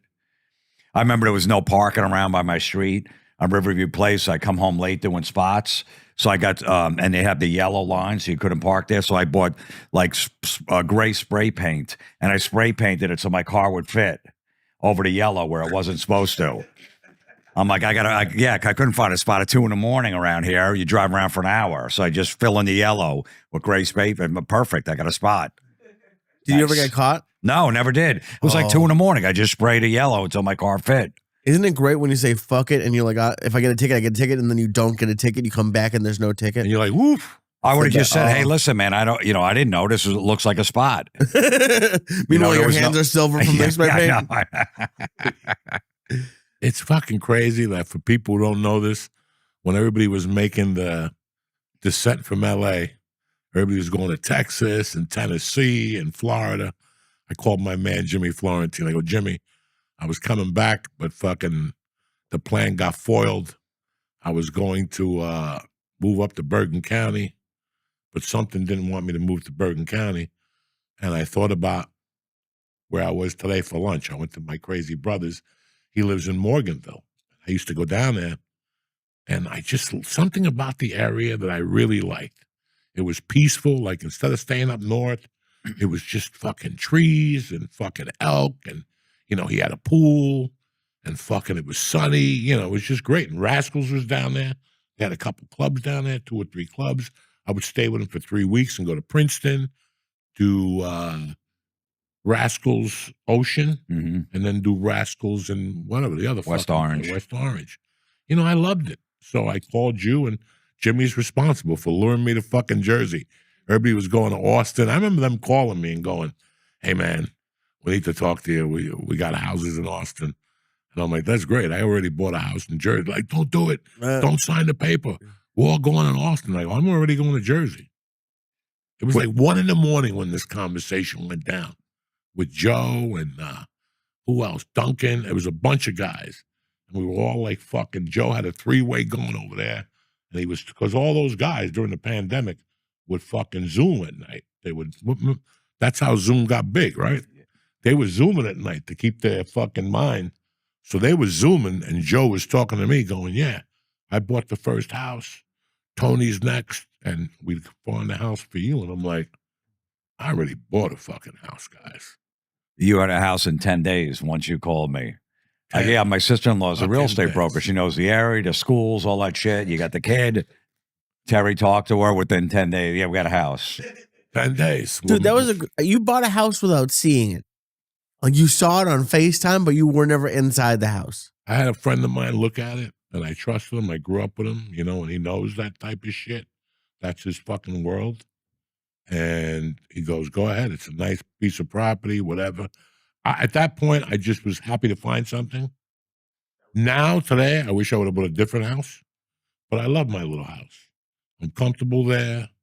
You know, I love that neighborhood. As much shit as I talk about, it's boring and shit. Listen, man, I come out of that house at 5:45 in the mornings. Today, I was out there with a hooded sweatshirt and a fucking winter jacket with hoodies on and sweatpants, and I'm drinking coffee, and I look at those trees and shit, and there's not a noise. There's not a noise. There's times I go in the garage and get high, and I come back up and I sit there, and I go, when is a car gonna, I play the game, when is a car going to pass by? It'll be 15, 20 minutes, and the car won't go by. It's like one of those Clint Eastwood movies where it's just quiet, peaceful. And I remember like within like 2 weeks, Mercy had like 4 friends over the house. Oh, yeah. It was and you over. go, she had none in LA. Nobody wants to hang out. And there's 4 neighbors that are her same age, go to the same school, and they're hanging out. Jimmy, it's a no-brainer because it wasn't, when you have a child, it's not about you anymore. It's about, so your career, if you're really real, unless I'm fucking Brad Pitt and I'm getting 82 million a movie, why do I live there? Why do I have to live there? That even 82 million a movie means I could probably fly it by myself and get planes for you guys to fly behind me like that Tom Cruise movie, like Tom Cruise movie when he was smuggling coke with those dudes. Right. You know, 82 million. Yeah, 82 fucking million. So why are we here? It comes down to this: quality of life for your child. First of all, the quality of life for me, I can't get comfortable in the neighborhood. Lee and me ran that fucking neighborhood. Oh, and We knew every Mexican. We knew any donut chick. We knew all the fucking burrito places, Big Tony's where they gave you the fruit with the cream on top. It was too easy of a life. I already knew the weed store was next to the cryotherapy store. Come on. Not even a mile from my fucking house. How far did you live from me, Lee? 2 blocks. 0.2. I would show up at Lee's and start beeping a horn. I'll be right down. And he'd come down. I give him one of those 200 milligram fucking tubes. It was Give me a tube and some Cuban fried rice and ask him. zoom off. Yeah, and I'd see you COVID later. was kind of fun for a little bit. It was fucking fun, but after a while, it was just us. And it was me, Lee, and the Comedy Store. And this poor 7-year-old girl that anytime we went to a party, she was the only kid. Anytime we invited people over, she was the only kid. And then when she did make friends, Jesus Christ, there was a girl that locked her out of the house. There was another girl we went over that we went to a house and the kids started fucking crying. Because it was fucking unreal. All these kids are fucking defective. Because they all lived in an area, guys, where it's people spinning their wheels. That Studio City is a beautiful area, and I miss it. But it's an area where it's a bunch of guys, 40 to 50, they're spinning their wheels. They're going from show to show or just stroking themselves. I'm writing a script about come on. Yeah. That's 4 years before you see a check. You're living on a credit card and your kids are defective because you're putting them in school. You're putting them in events that benefit you. Do you know that if we take our kid there, the writer from Mad TV goes there, we could slip them a script. That's how people think. They start using their children as pawn. And I saw it. I fucking saw it, man. And I'm like, I don't want to raise her here. I got to raise her somewhere where it's nitty gritty. I'd like to bring her back up north here. But this is a 2-bit nitty-gritty right now. Let me take it down there, show Yeah. her where white people live, how they control themselves. And when she's like 13, you take them to Newark and you drop them off and, and pick them up in an hour. You know what I'm saying? I just remember when you moved there within like 3 weeks because you were taking Mercy to the parks. And he goes, I'm fucking suing LA. I had to bring my gun to the park. Look at these beautiful parks here. He said, every one of them, the shittiest park is 100 times better than anything in LA. He goes, and what the fuck was I paying for all these years? Dogs, taxes, not taxes, litter. I realized I was living in Studio City, California, which is supposed to be, there was paper everywhere. On the floor, in front of my fucking thing. Hollywood's fucking filthy. Hollywood Boulevard is filthy. You know, and it was, listen, guys, it wasn't that. It served its purpose. I had a child now. I had to think outside the box a little bit. And, dog, the kid, she would have never played softball. I have a friend, a dear friend, been on the church 1,000 times. I talk to him every week. And we'll talk on a Saturday. And he'll go, what's that noise? And I'm like, that's the parents at the softball game. He goes, dog, I'm at my son's baseball game. The parents sit apart. And they all have things in their ears. You know, nobody talks. Why do you sign your kid up for baseball? Why don't you? It's a community thing. You know what I'm saying? That's what I have now. And yeah, my wife and daughter went to a fucking football game on Sunday, the 12U. You know, like we're hillbillies, like, Yeah. you know what I'm saying? Like on a Sunday, where you going? The county game. You know, what are you, crazy? I'm eating strawberry shortcake. I go to church. I go home. I want to eat some ass. No, we're part of the community now. But that's what kids need to grow up in. He's turning into a Jersey. Like, she talks shit to me constantly. You have to. Constantly. That, you know, that was always my biggest fear, moving back to the suburbs. I lived up here, North Bergen, you know, area and stuff. Worked, you know, right in the city here. And then when I got married and had a kid, I got to go back to the suburbs and make sure this kid has a lawn and friends and all the shit. And then I was like, man, I'm going to have to hang out with these parents. Oh, it's going to be awful. It's the greatest thing. Joe, you were over my house yesterday. Like 3 of the parents were there, all these dads. They're awesome. And I was torturing that dude, telling cocaine stories. Oh, yeah. He was loving it. Yeah. He was loving it. Talking about pussy and this. Yeah. You don't think? Because, like, I understand about LA, but if I'm being honest, if I ever have a kid, I want to raise them. I grew up in the suburbs, and it is a great life. I'm not saying anything bad about it, but I always wanted to live in the city. I as a kid, there's just so much available to you. Did you ever think about raising him in the city? No. It's great until you're walking your kid in the park and a rat bites him in the ankle. I guess, yeah, but Okay? There's no air. It's good to show your kid that you're here till about 6 or 7, and then you'll think to yourself too, this ain't no way to live with a kid. It's a nice dream. It's like LA. It's a nice dream for you to be part of a community, but you're just a part of people that they don't have a fucking life. They all do the same thing. It's just to be cool. It's just to be, and I'm not saying that's New York City. right. Yeah, listen, I grew up in the city till I was 10. Look at me. I came out okay. Yeah, Okay. But I lived in the Right. city, right. you know, and I went up to Harlem on the weekends and I did kinky shit. And then when I was 10, I moved to North Bergen, New Jersey, which is like being in the city in those days. Right, I You can were see a that. hop, skip, and a jump. And that's what I'm trying to say. At one point, the kid's got to go to high school. And the kid's got, you're spending $82,000 a month to live like a fucking Dumbarich. To be who? Right. And he, you know, his, you know, kid wants to hang out with somebody. He's got to take a subway down the 3rd Street to go hang out. And then you got to you're going to hang out. While they hang out, you're going to take the subway back, then go pick her back up. You know, that's a nightmare. You live in the suburbs. They just get dropped off. They're hanging in your basement. They're all sleeping over. It's about the kids. You can hang in the city. Most people hang in New York when they have a baby to like 3 or 4. Right. And then when it comes to kindergarten or 1st grade, they move outside the city. Once they see a stabbing on the subway, Yeah. or somebody gets shot at the bodega, we love the bodega in the Yeah. neighborhood. They have coffee.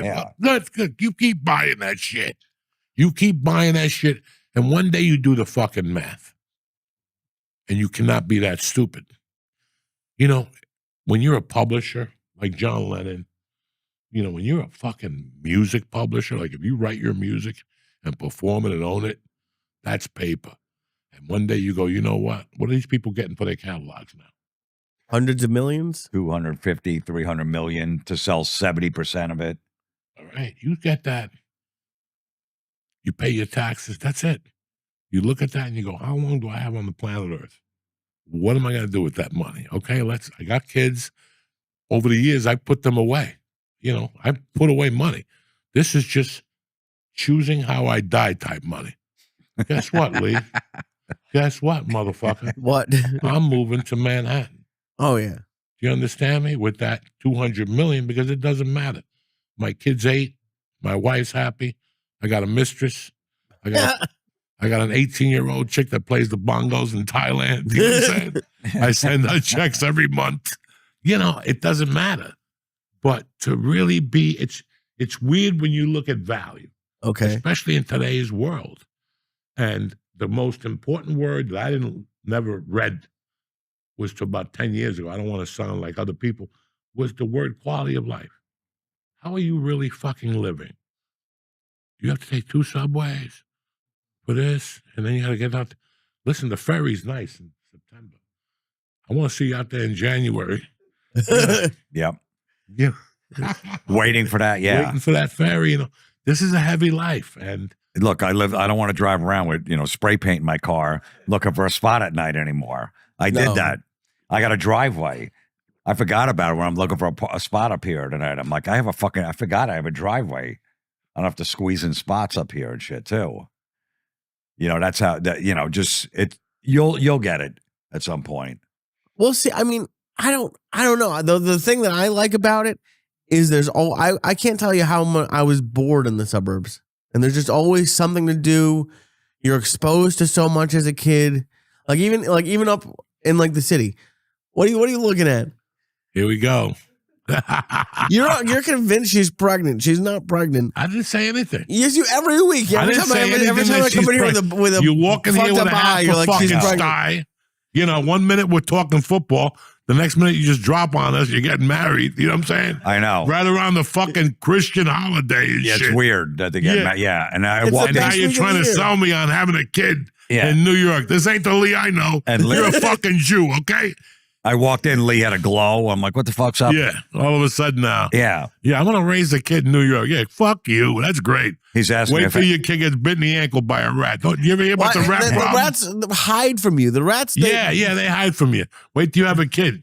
They got that different vision. I was wondering why you were asking if I have any old baby clothes. Yeah. What was that all about? Oh, I'm trying to get it for free. Poor bastard. I'm going to raise my kid in the city. That's great. I've always wanted to. Yeah. I love to too. I would love to too. But the first time you go to Jersey and you look around, it's a no-brainer. First time you go to Alpine and you go to Englewood Cliffs and you see how those fucking gangsters live, where Eddie Murphy lives and Whitney Houston live, and you're like, I want to be in the city.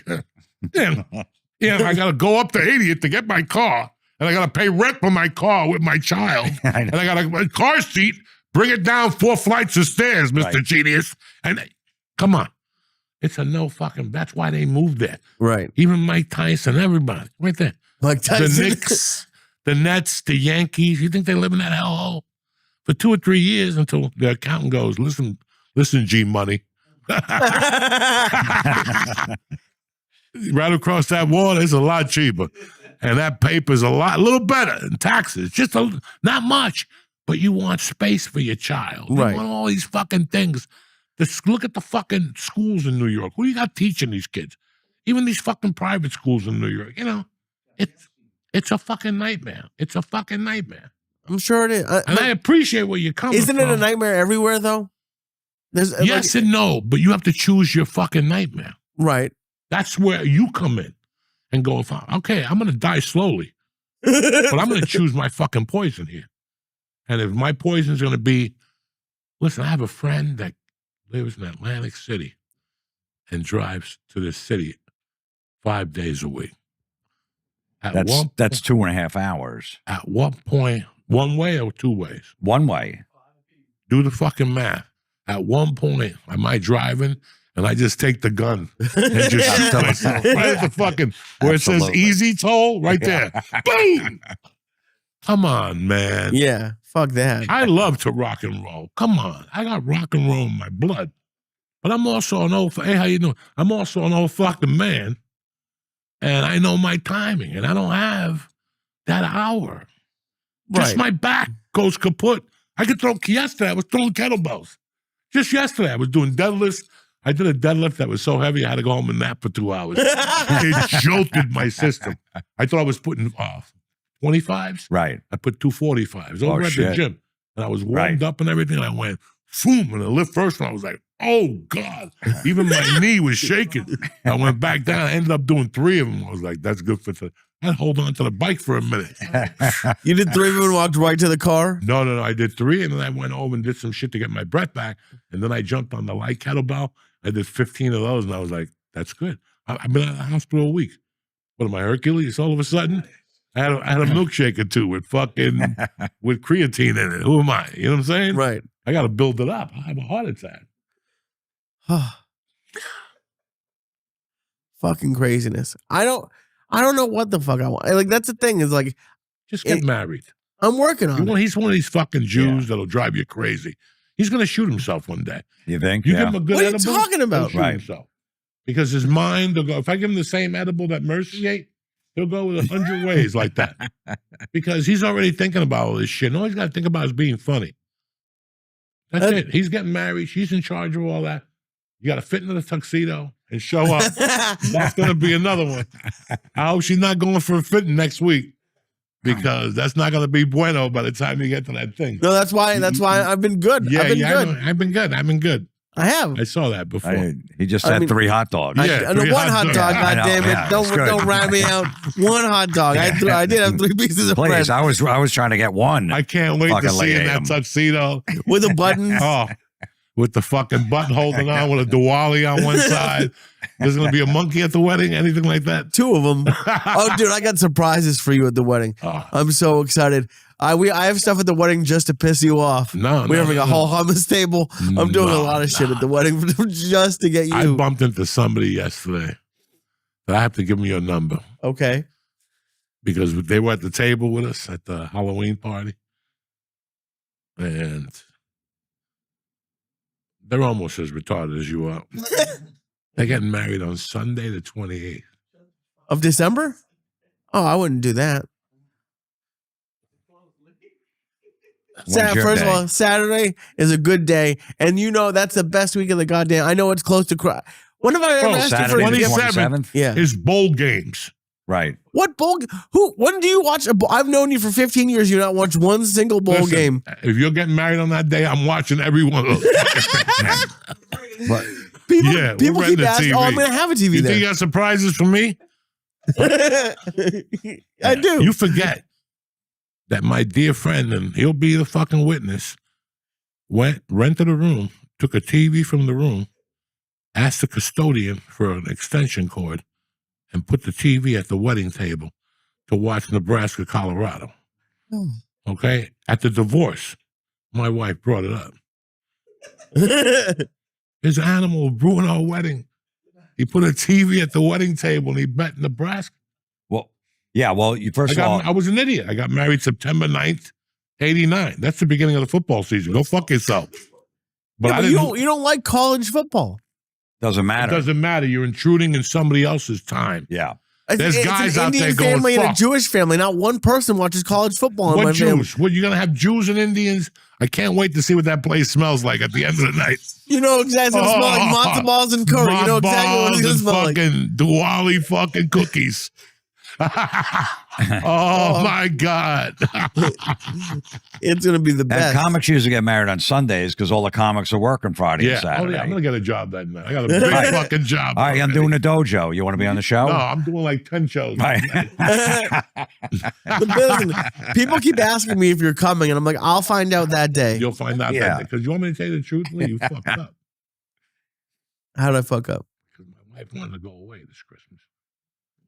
It's her birthday on the 29th, so she wanted to come back after her birthday for New Year's, so we had 2 or 3 days. So that's what you're fucking dealing with right now. Okay, if you guys can't make it, that's cool. You know, I don't want to hurt your feelings, but who the fuck gets married that weekend, Lee? You Apparently, two people in your life. You didn't consult with us. You didn't fucking come to the boys. I gotta ask you what day to get married? Yeah, consult with us. April is when people get fucking married. Yeah. Right at the beginning of baseball season, because nobody cares about the Yankees or baseball yet.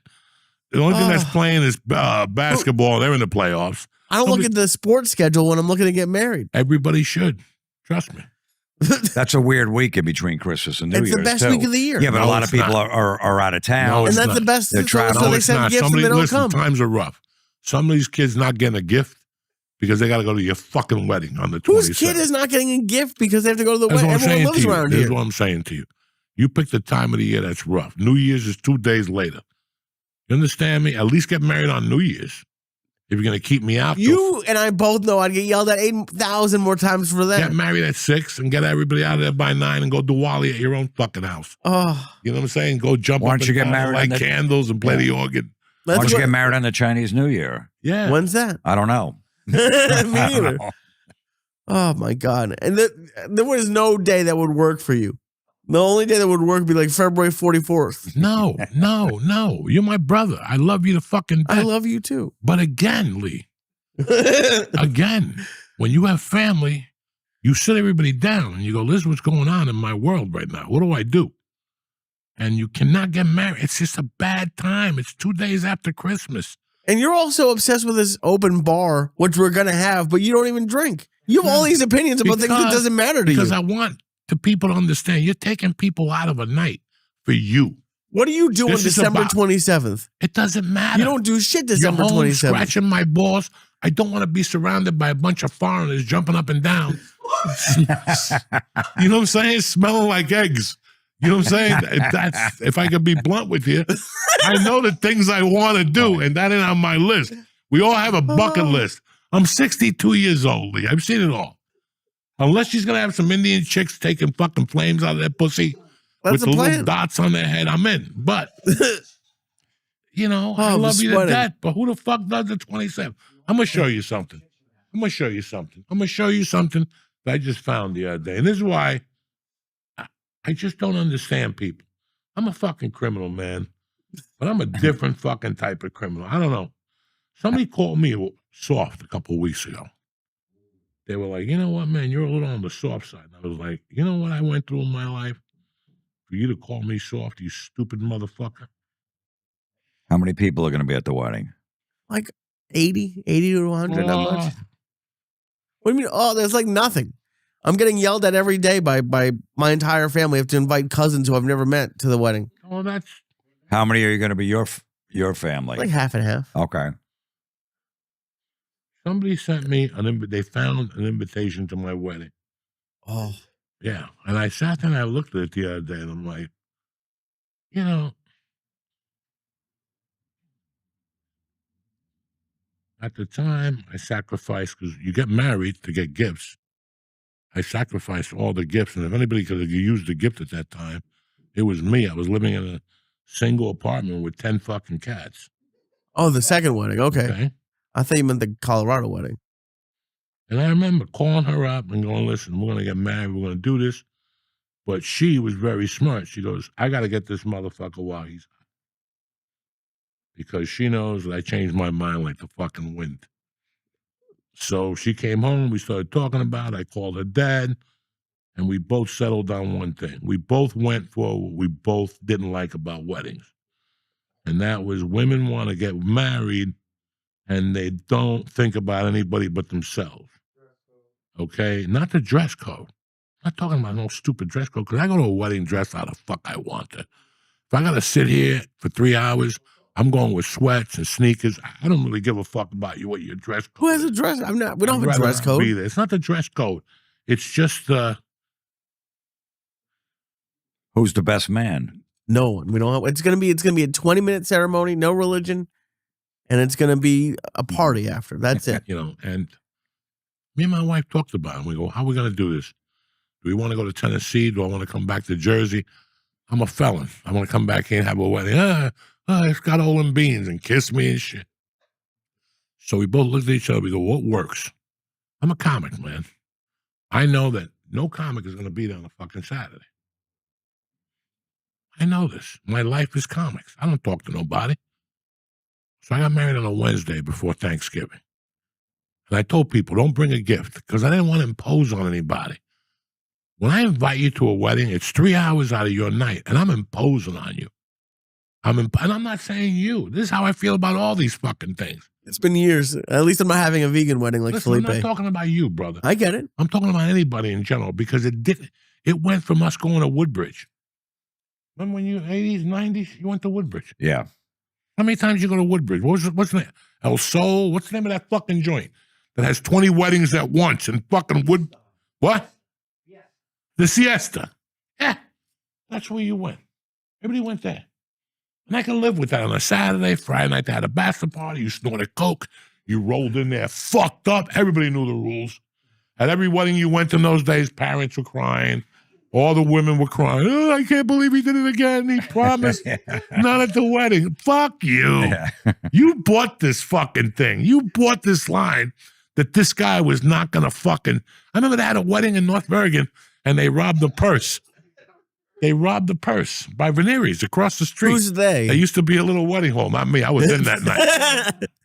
They robbed the purse. I mean, it's just, and I always said to myself, but then I got the weirdest fucking thing. I got an invite, Jimmy Florentine, from a girl that was hot and wanted to get hotter, so she got fake tits. I've told the story. And she got fake tits in September. She debuted them. They were beautiful. She was younger than me. I couldn't even score it. I was a bum living on the Ralphie Mays floor. She lived upstairs. By this time, I had met Terry. I moved in with Terry, and one night she gives me an invite in the mail. Somebody called me. They go, Lori wants your address.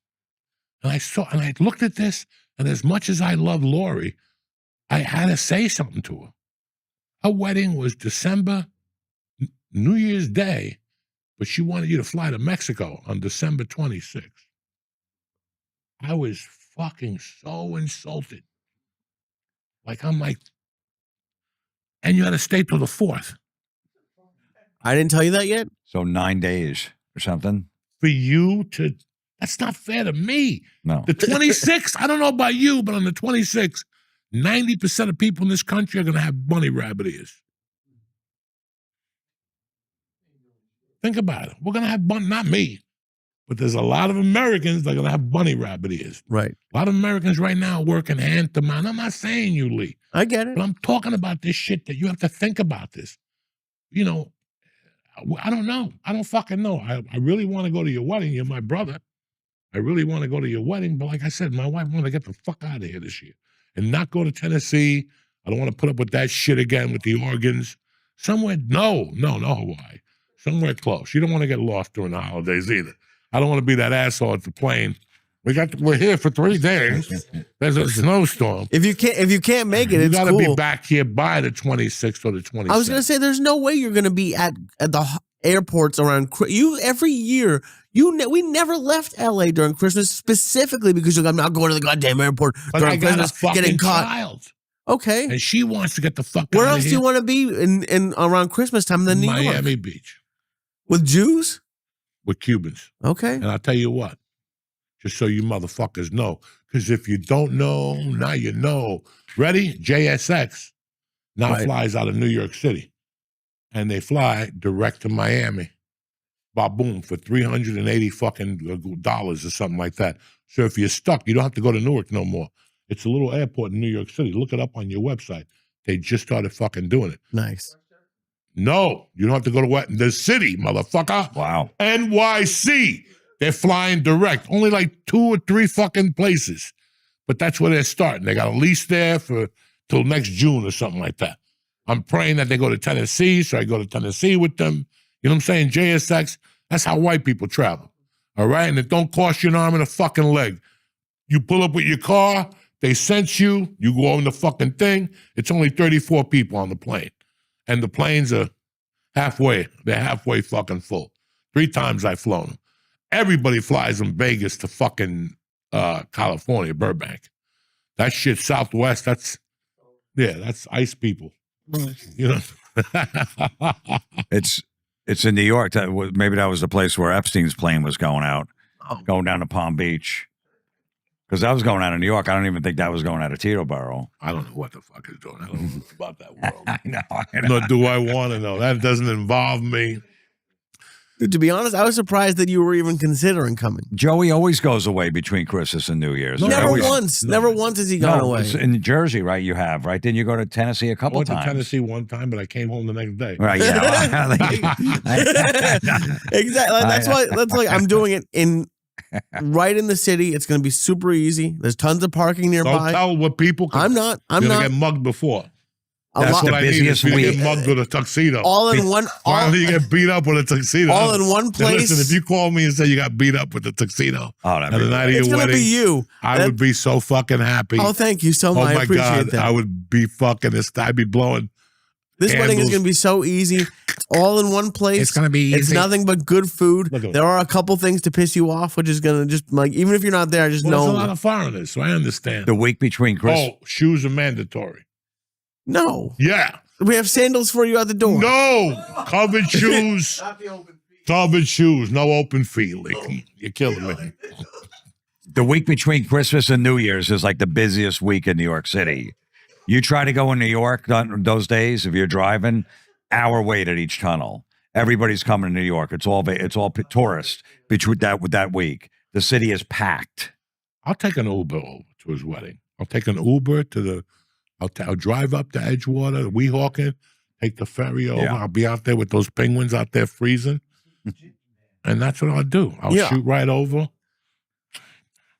I'll go over, take like a gentleman. I'll Oh, sit on the fucking thing, and once I land in New York City, I take an Uber straight to your little fucking entourage party over there. oh, I can't. I'm gonna talk to the in-laws and have them do all of the Indian stuff. We're gonna put like henna on your arms. Listen to me. That's when I walk out and I tip the waiter and I go, good night. And you know me, dog. I ain't much into saying goodbyes. Oh, You'll be sitting in the middle of Diwali national Yeah. anthem, and I'll be in Diwali's my, over. Diwali's right whatever the now. fuck. Right. I don't know. And I'll First be of all, Saul Mubarak told my Indian people. Listen, Samarka. I'll be in an Uber on the way back to the ferry. I showed up. I did my job. Listen, There you go. leave the envelope, and that's all that That's matters. it. What envelope? It's December 27th. Yeah. I'm showing up tapped. I got bunny rabbit ears. You know what I'm saying? No, we got No security envelope. at the door making sure you got a good You're going to envelope. have fucking curry and shit, goat. There might even be live animals there, like Oh, coming of to course. America. Get the fuck out of here. We're gonna kill an animal right at roast it right on the street. It's gonna be great. It was just, I don't know. It was just. Listen, man, I lived in the suburbs in LA, and those weren't suburbs. They were just make believe houses with people with fucking dreams with the wrong intentions. You know what I'm saying? Yeah. That's why they're lost. They got dreams, but they got the wrong fucking intentions. They're trying to do it to hang out with Billy Idol and jump up and down with people at premieres and shit like that. I just wanted to not be a felon, make money, and get the fuck out of there, you know? And I like it here. I really do. It took me a little time to adjust. I went through some anxiety. I went through some mental issues.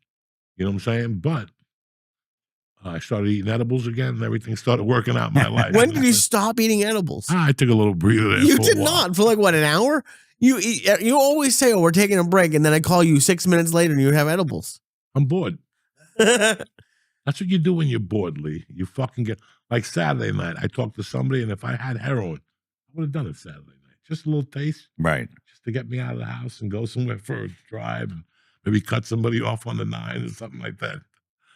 What do your friends think of Joey? Like when he comes over for football love and then him. he leaves? Well, first of all, my one friend, Joey gave him an edible last Super Bowl. He didn't even make kickoff. He had to call his wife to get him to drive him home. Really? He's been there every year, 12 years in a row. Kickoff was 6:37. By 6:10, he was out cold. His wife had to pick him up. He didn't even make kickoff. Oh, what did the wife think? Was the wife pissed off? No, she knows. And then I'd feel my older brother, his wife had to tell him, he's like 65. He's like, listen, you can't be doing that Joey Diaz stuff. You're staggering around. You're almost falling down the stairs. What are you doing? You're not 20 years old Oh anymore. my God. Yeah, Joe. I fucked up the other guy, Costco. Yeah. I fucked him up one day.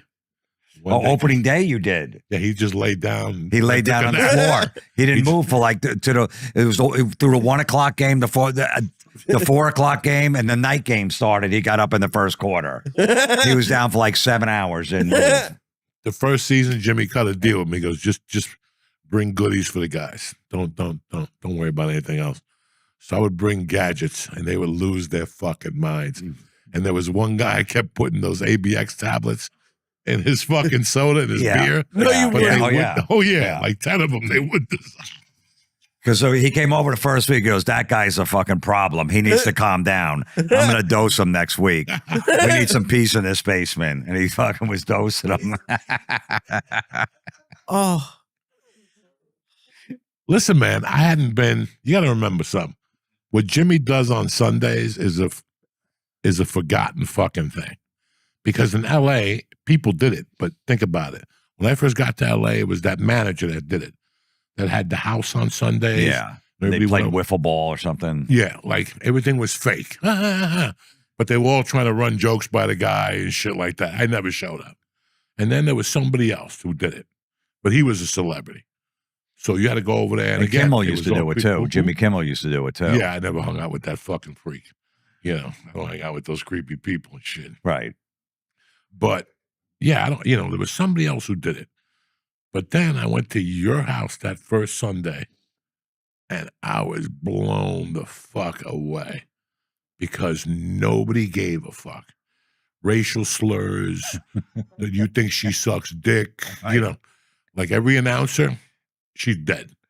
And they got 3 TVs going like Puerto Ricans, one over the bar, the big one, and now they got a little one down below. Yeah. So you can catch that third game. I mean, you can't write this shit. Sandwiches, pizzas, cookies, Kentucky Fried Chicken. Every week is a new disaster. Every week I go home shitting blood. White Castles, fucking John brings McDonald's cheeseburgers. Yep. 50 of them. You're going to eat one. McDonald's has a special thing in them that once you buy them, it's not pulling in. They don't get you to pull in. It's once somebody buys them and says, I brought McDonald's for everybody. You're like, I'm not going to eat those. And after about an hour, you're like, fuck, I'll take a Big Mac. And you feel bad about yourself, but it ain't that bad. And at least you didn't drive into the driveway. right. You know what I'm saying? Nobody caught you on the. They have a bunch of surveillance pictures Oh yeah. of Lee in the old days with a mustache with Chinese eyes and shit. Me want the cheeseburger. Yeah, it's like he brings over like 50. I'm the first week. That's awesome. I warned Joe. I said, Joey, there's a couple guys that are out of control. He goes, I grew up with guys. Don't worry, it'll be fine, man. They can say whatever they want. And I remember you left, and I walked you to the car, and I go, you have a good time? He turns around, he goes, I haven't seen motherfuckers like that in 50 years. All those guys are dead. Raw. Raw, It right? was You guys, you down grew up, there. yeah. It was raw. And the second week, a guy came out of the bathroom naked. What? He chased Joey. Got him so fucked up, he got naked and was chasing Joey around the basement naked. Yeah, That, I both haven't of heard them that running. story Oh before. yeah, I have yeah. a picture of his ass on my phone to this day. I love him. He's Jewish. He's fucking a trip. You met him. Oh. Yeah. Oh, there was that guy? Yeah, it was that guy. Yeah. Crazy Oh, my motherfucker. God. And then I remember you you called Rogan like a few weeks after you're here. He goes, I was just in Jimmy Florentine's basement. A 56-year-old man just chased me around the basement naked. This is where I need to be, Joe. I'm around my people.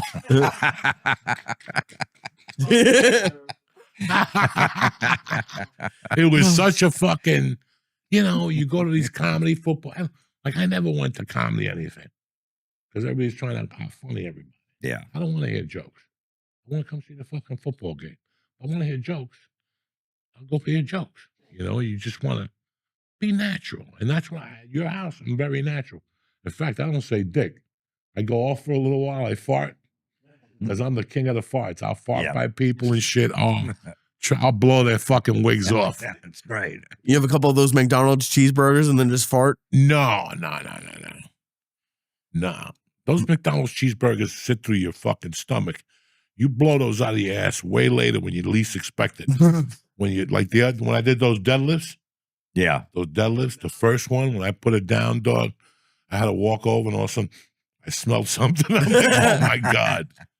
whatever was in my stomach for 2 weeks is starting to come out right now. 2 Oh. weeks. And 2 then I weeks? started doing fucking on the pull. You know how they have the bar Yeah. that you push up, the symmetric bar? I started doing sets of 10. And I saw a guy walk behind me. He started looking around, one of those Sunday guys with the thick mustache and the glasses. Right. I could smell it. It was pure shit. It was pure shit. I had about 6 minutes left in the workout. I did those kettlebell swings, a couple yoga fucking stretches, and I got in that car and I zoomed home because it came out in one chunk. You understand me? I didn't have to wipe it. It just came out like a fucking dragon. And with that, DraftKings wants to talk to you about the NBA season. Let's take a bump here. We'll be right back. All right, Uncle Joey here. Listen, I'm excited. The NBA season tips off, and so does DraftKings' newest fantasy game. It's called DraftKings Pick Six. Is the easiest way to play for big wins, with every possession giving you a shot at real money, a.k.a. Do-Re-Mi. This is how you play. Just pick more or less on 2 or more stats. You with me? More or less on 2 or more stats, and unlock the upside every game brings.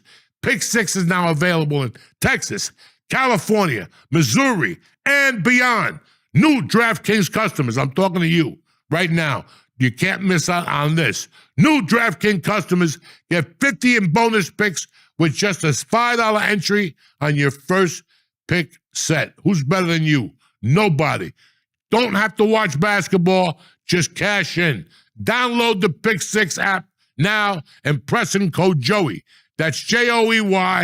Pay $5 and get 50 in Pick Six bonus picks. Make the call. Ride the upside. In partnership with DraftKings Pick Six, where the crown is yours, Jack. Happy Halloween. Gambling problem? Call 1-800-GAMBLER. Help is available for problem gambling. Call 888-789-7777 or visit ccpg.org in Connecticut. Must be 18 and over. Age and eligibility restrictions vary by jurisdiction. Pick Six not available everywhere, including New York and Ontario. Void where prohibited. 1 per new customer. Bonus awarded as non-withdrawable Pick Six bonus picks that expire in 14 days. Limited time offer. See terms at picksix.draftkings.com/promos. We're back, Jack. You know, Jimmy, you know what the best thing about I'm happy to be back in Jersey. Like, I'm really happy to be back in Jersey. Like, now I'm enjoying Jersey. Like, when I first lived in Jersey, I didn't leave this area. You know, I didn't leave this fucking area. This is it, Jack. This was as good as it got. This was utopia. But now, I get to see other parts of Jersey, and I go to these different places. Like, we went to a softball game in Newark. And George was telling me the Belmont Tavern was over there. You know, that's like an historic fucking restaurant. You know, they got great little places like that. Listen, everything I was going to do in New York City, I did already. You know what I'm saying? Yeah. I went to the best concerts. I went to the best fucking Knicks games. I went to see the Rangers and the Islanders on like a Thursday night at fucking, you know, what bands didn't I go see? What bands didn't I see that was small in a little place? I saw fucking Prince at a little fucking place. One of those Ritzes with fucking Sheila E. for $20. That'll never happen again. Like shit like that. So in my world, like, what use do I have in the city? I go over there. I went over there last summer. This summer, I went over there and got a hotel room with my wife, mid-Manhattan. And it was great. I like the park. But that's not the city I remember. I like it, but it's fucking quiet. It's quiet, guys. It's fucking quiet on a Friday night. Unless you go to the Village or, you know, by the comedy clubs or something like that. But Yeah, as you get older, you outgrow it you too. outgrow it after. What am I going to do over there? Go to a club at 62 and make believe I'm cool? You know, I'm over here with Lee at VIP. I'm always at the VIP. You know where I went this summer? I've never been a big concert guy, but I went to see a concert at Jones Beach on Long Island. That shit was cool. Tremendous. Like, right on the beach. Oh yeah, it's a good And they spot. had like comfortable chairs. It was a great experience. Who'd you say? Goo Goo Dolls. Yeah. That was her thing. But I don't know anything about the band, but the place, it was like literally right on the ocean. It was cool as fuck. Yeah, I know you don't like Goo. I don't like him either. But no, it's fine. Lee, sometimes don't talk about those things. You know what I'm saying? Listen, you went to go see Billie Eilish. Don't talk about those things. I didn't go see Billie Eilish. Yes, you did. How? When? Sometime in LA, you didn't go? No. Why would I go to fucking This is what I'm saying. Retard. No, if your daughter wants to go see a Billie Eilish or a Taylor Swift, as a dad, you take them. But Right. to go to Google Dolls without any kids involved, I'm just saying. They're it's like 80 years old. They're your guys' age. And I to don't know. sit there and hold her and make believe like you're know. that fucking couple from that got busted. You know what I'm saying? That was us, yeah. But it was cool. I've never done anything like New that. York has a Yeah. ton of cool things. And I'm not saying that. But I'm saying that for my demographic and for what I'm into right now, there's no use for it anymore. I like that it's there. You love that it's there. It's right fucking there. It's right there. If I want to get to it, there's 1,000 ways to get into the city. Helicopter, jet, fucking, I can even find 2 Japs that'll take you over there with those rickshaws. You know what I'm saying? In the fucking high handicap lane. This is New York City, dog. They'll get you in there. You've been obsessed with rickshaws for the entire. You have to get a rickshaw this year. I got to get a driver, and that's rough right now because people got sensitive feet. You can't just do a rickshaw with sneakers on Why? because that's not tradition.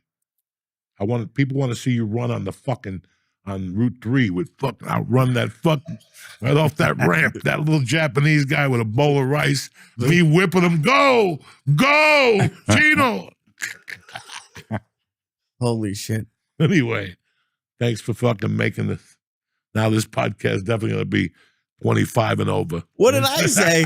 I said I went to Jones Beach to see a concert. You're the one talking about Japanese guys with no shoes for no reason. Jones Beach to see, give Maybe me you a get the fucking Google break. Dolls to play your wedding. I would try to. They're fucking they're expensive. What is the you know? song you're playing at the wedding? Come on. Yeah, what's its name? What's Is that the their song? song? Come on. I don't know shit Yes, about you Google do. Dolls. Come on. Cough it up. I have no idea what They fucking just- song we're listen. playing. What's I know going to this, they just put a gun to your head. All right, this is the song we're listening to.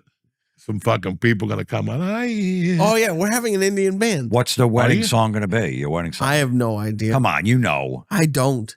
So you don't have any say in Come it. on, go then. for I Stranglehold. don't care. I don't give a shit about music. Go for Stranglehold. Stranglehold? I Yeah, don't by think that's Ted Nugent. that doesn't seem like a She'll wedding dig- Don't song. worry about it. Just fucking argue it from the Yeah. gate. I'm not getting married unless Ted shows up. You know what I'm saying? I think the Indians will love Ted Nugent. I think the Indians, whatever the Indians and the Jews would love a Ted Nugent. Lee, the more Indians you say, the less chances I'm going to show up. Okay. Oh, And somebody better have a picket store out of all these Indians, something. Because I'm Oh, going to they're hit the fun. number that night. You know what I'm saying? I'm going to hit 604. I'm putting You're going to let those Indians know. Dude, we're not even having we're not having assigned seats except for you. I'm putting you in the middle of all the Indian No, side. you're not. Because right there is why I disappeared. I'm going to take like a hat. Just so you know, I'm like Hannibal Lecter that night. I'm just going to leave a little hat, maybe even spark a joint and leave it there, half burnt. So you see the smoking. Like, what happened to him? Smoke. Jesus. We're having almost no dancing at the wedding. They're gonna lift us up in the chairs for the Jews, have like one dance, and that's it. That's it's gonna not be happening. What do you mean? What's not? You have to Listen, lift me that's up. not happening. You have to lift me up. It's you. Listen, that's not happening. I got a bad back. You know what I'm saying? My Look tail what is happened when he dead. did the squats the other day. Yeah, I don't need Yeah. that in my life. Fucking hysterical. We Jimmy, have what's to do wrong the with chair. him? What's wrong with these fucking people? I I need this. You got to in my do a life. chair. I You know. have to. That's the only reason I'm getting married. The That chair is Nagila that- Hava.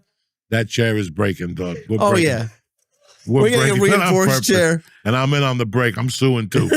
I'm suing. They're going to be lawyers, Indians. Everybody's there. Everybody's Oh, going to yeah. be there. Dog, if you get hurt that wedding, that's going to be tremendous. They got lawyers and half those fucking Indians are doctors. Going to be great. Rubbing your feet and shit. And pharmacists. huh? and pharmacists. Yeah, a lot of I got you pharmacists. covered from A to Z. All right. One of them Oh. better been some Vicodins. You're going to break the glass too? Step in the glass and break Fuck it? yeah, I'm gonna slip on it. Mazel but yeah. tov. Oh, fucking we are. Yeah. We're suing. We're doing everything. We're doing everything. Holy shit, dude. Are you I'm going to get sweating. high before your wedding? You're going to take. I do an know edible. he's gonna try to get me to get high. Who? You, what I do you said, mean is he who? going to be high You. during his wedding or before? Doing the vows and stuff. Look You at got to take one during the Look at day. him. If he gets married, he'll get a beating. He'll get beat up at the wedding. We'll get thrown out. Well, who did this to No you? one beat me up. Who did this to you? Why Oh, this is a new Can you one. imagine if this motherfucker goes She's to the 100 wedding? pounds. Who's gonna Do you remember beat the me up? night? Do you remember the night he was in front of the camera like this, and he was just going from side to side like a fucking pinball machine. What, here? When you give Yeah. me 500 million? It wasn't 500. Yes, it was. It was 110 or Go something back like to that. the tape. It's a 500. You always say it's just 500 milligrams. Who? Well, You yeah, can't- let's put a fucking. no, I got to drive back to That's Massachusetts. okay. You need a little drive in your car. It won't kick in for like a half hour. Yes, it will. And I This have a is the- 4-hour drive. This is the squirter. This is 150. A squirter. Yeah, this is a good one. I'll take whatever you want next week. I can't take any tonight. What are you going to take one the day of your wedding, though, before? Probably a little something. Already he's complaining. I'll take one next week. Yeah, I got to drive back to Massachusetts What tonight. an embarrassment. Oh Unbelievable. my God. Unfucking believable. Meanwhile, your car has 8,000 dents. It's always in the fucking shop because you keep taking those things and you drive by sound and see what happens. What's that got to do with the price tags? What do you mean? What does it got to do? Price Because that's the tags, reason. you don't even take a nibble. You know what I'm saying? What you nibble? let a man. No matter how much I take, even if I took a nibble, I'd get yelled at for the Nah, a low take a nibble. nibble. Something for the doctor. Something. What doctor? Jesus Christ! Something to make the ride go a little easier. Does he, Mama's not does he coming. like antagonize your friends, or is he nice to your friends? No, I mean, they just take them. Yeah. They go, okay, no problem. I'll take it. There's 15 years of me taking it, and no matter how much I take, it's never enough. You believe this? This is every Monday. Oh my God! A story and a half. What I gotta story? drive. I'll take it next week. Right. There was a time right there a few months ago, Lee stayed over. He didn't even make it to the hotel around the corner. He passed out of your house, didn't he? You gave him something. Oh yeah. He didn't even make it to the hotel, the Hampton Inn. Oh, that's all the time. Yeah. No, that was one time. I forgot about that. Yeah. That was funny. I came over and I think it was like during like the time when I was like on the deep in the diet, had nothing.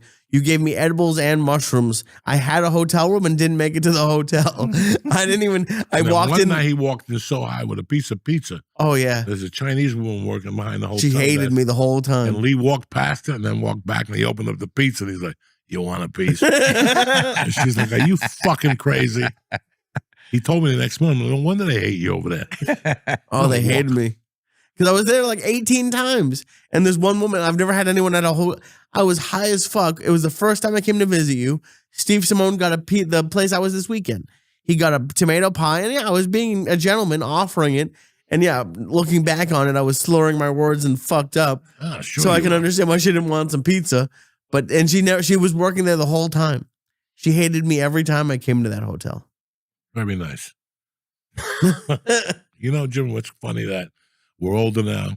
We grew up in this fucking armpit. You know what I'm saying? Like, we grew up here. Like, I was gone for a long time, but now I feel like after 5 years that now I see it for what it is. You know, I don't have to use Waze as much because this guy always asks me, how'd you get here? I have no fucking idea. I just Right. press it in the fucking car and it tells you the best way if there's an accident, whatever the fuck. But it's just so fucking weird that we're here. I always knew I wasn't going to stay in California. I always knew that. There was no way I was buying a house in California. I went and looked at like 2 of them. Me and my wife were like, no fucking way. We're getting out of here. Especially once we had the kid. You know, it was all about the fucking kid, man. Yeah. Everything else is background. I did what I had to do. Nothing else was going to happen. I was there 23 years. Well, what am I holding on to? Yeah. I Wanna do a never movie even with The Rock. I would just go out there for like a few weeks or a month at a time during Yeah, pilot that's it. season That's and it. then go, yeah, I just never, and I didn't like it. I was there 5 years too long. Right. I should have left there right after that Netflix thing. I knew that was it. It was that's it. I had done what I was going to do at the store. I was having the best sets in the world. I'm happy I stayed to the pandemic, but I'm just happy you said, yeah, I'll get you a realtor. And the rest was fucking history, dog. No games, no fucking nothing. We just went to work. Did you make your sister-in-law give you a little piece of the commission? No, but I'll never forget. I didn't see Joey for like 15 years. Okay. I don't know. We just weren't running in the same circles. And I was at the comedy store one night, and I was in the belly room, and Joey was on the show. Me and my manager Jonathan watched him. I never saw a guy kill like Joey killed for fucking 20 minutes. It was just went up there like a fucking You maniac. act at that comedy It store. was I never seen You anything acted. like it. And you would be pooped after those 20 minutes. Right. You get off stage and go, what the fuck was that? I felt like a kicking dummy.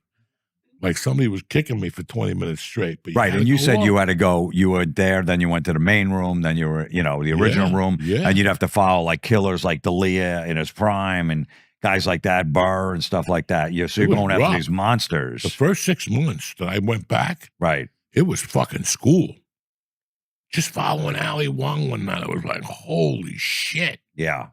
I went up there with Ricky Dicky jokes after Ali Wong. You're not going to do too good, It was an education. It really was the best education I ever gotten.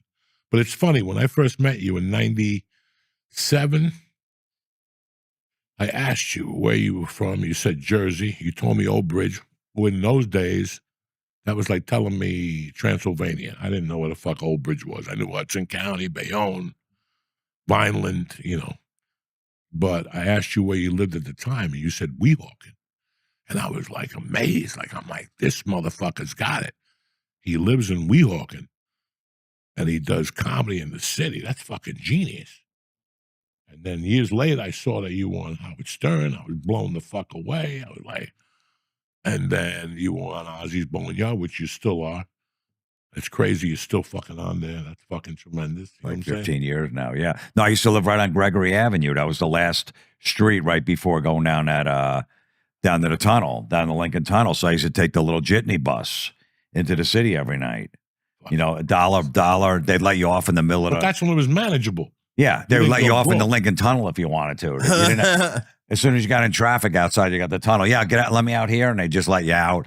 The problem was you had to wait for that bus to fill up at the end of the night at like 2 a.m. when I was done my spots. You're sitting on it. There's 3 people, and I'm like, come on, just fucking go already. And you're just waiting for a bunch of Spanish drunks to show up so I could fill that bus up and take you back. But it was fucking awesome. I was right there. I needed to be that spot. And that was another place. It was $900. We had 3 people living in the place. $300 each.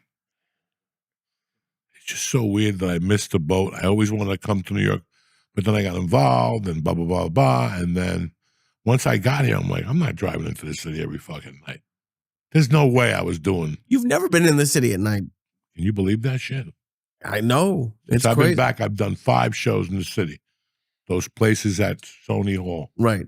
But beside that, the 2 nights I went in with my wife, I walked around like a dodo bird. And I've been in there in the daytime a few times.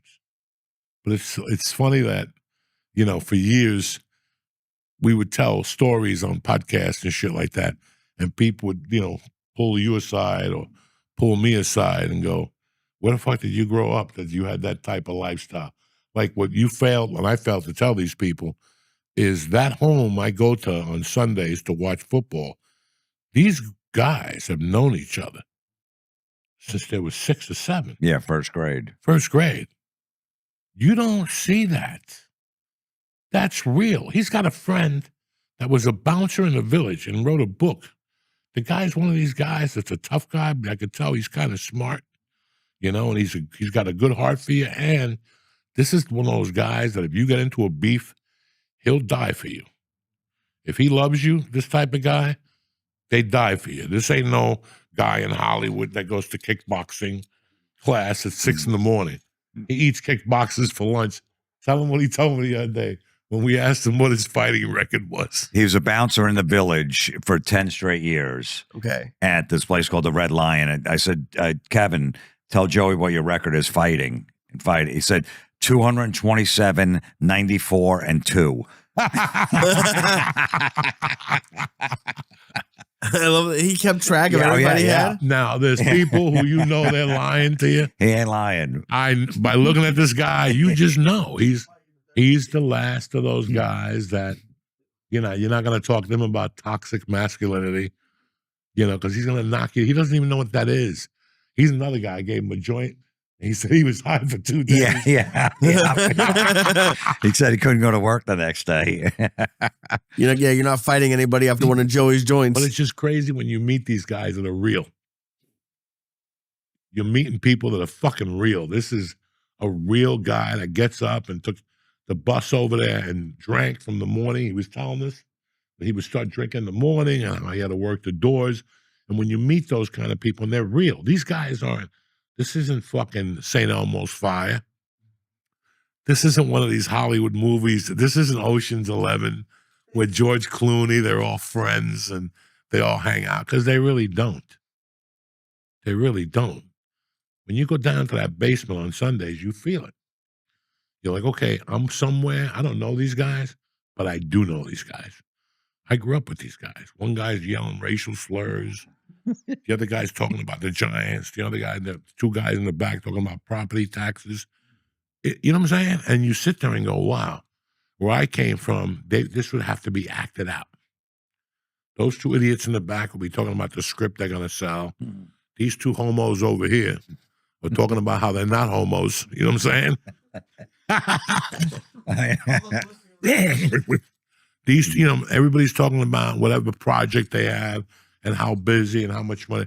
Well, we're going to go with the Diaz's and the Ascaleses to the Bahamas next fall. My uncle knows the captain of the fleet. Who gives a fuck? Like, would this ever happen in L.A.? You'd be at a football party with all those people in the business, and the female sideline reporter comes on the screen, and you just 9 guys. Would you? I fucking come in the face. Yeah. Is she an Arab? Oh, look at her. Look at the pussy. And I let her shit on me first, and then I would eat the shit before I'd make out with her. Would that happen at any point? No. And when listen, I'm gonna tell you who I felt like, because I want you to think about this scene. There's a scene in Goodfellas where it's notorious. He shoots Spider. But think about what happens when he shoots Spider. The guy that gets frozen at the end of the locker, remember they show him, he's a good guy. I knew that guy towards the end of LA. He died of cancer, God rest his soul. And his brother is just, look at poor Lee. Anyway, listen to me, Lee. I knew that guy. He died of cancer, God rest his soul. But yeah, but what was I getting at? I forgot. The edibles are kicking in. We were just talking about, talking about those kind of guys, female sideline reporters, those kind of guys. And you're saying you knew that guy. He reminds you of. Oh, okay. when the first minute I was there and they all yelled and said all this shit, like I was in culture shock. First of all, it was the middle of COVID. They had all the windows closed. And these motherfuckers are yelling. I'm like, I'm going to die tomorrow. Okay? I would count how many people were in there. Yeah. 12 people. Oh, this ain't going to be good tomorrow. But that's positive. And then they yelled and all this shit. And I thought after they killed Spider, they go, take him to the fucking doctor. And the guy they hang goes, yeah, it's a fucking good party. I'm having a good time. And they all, like, it was a good time. Somebody got shot. Now it's a party. Now I know where I stand. Now I know, you know what I'm saying? Like, now I know my boundaries. That first time I heard that after leaving LA, that's what it felt like. I was like, oh shit, I'm with the right people. I'm in good hands. There's beers, there's everything. Booze, fucking every type of soda. Jimmy provide. It's a fucking family thing. He's got 3 other brothers, and sometimes the sisters show up. Food from everywhere. Every week there's something there. And where the fuck is that going to happen?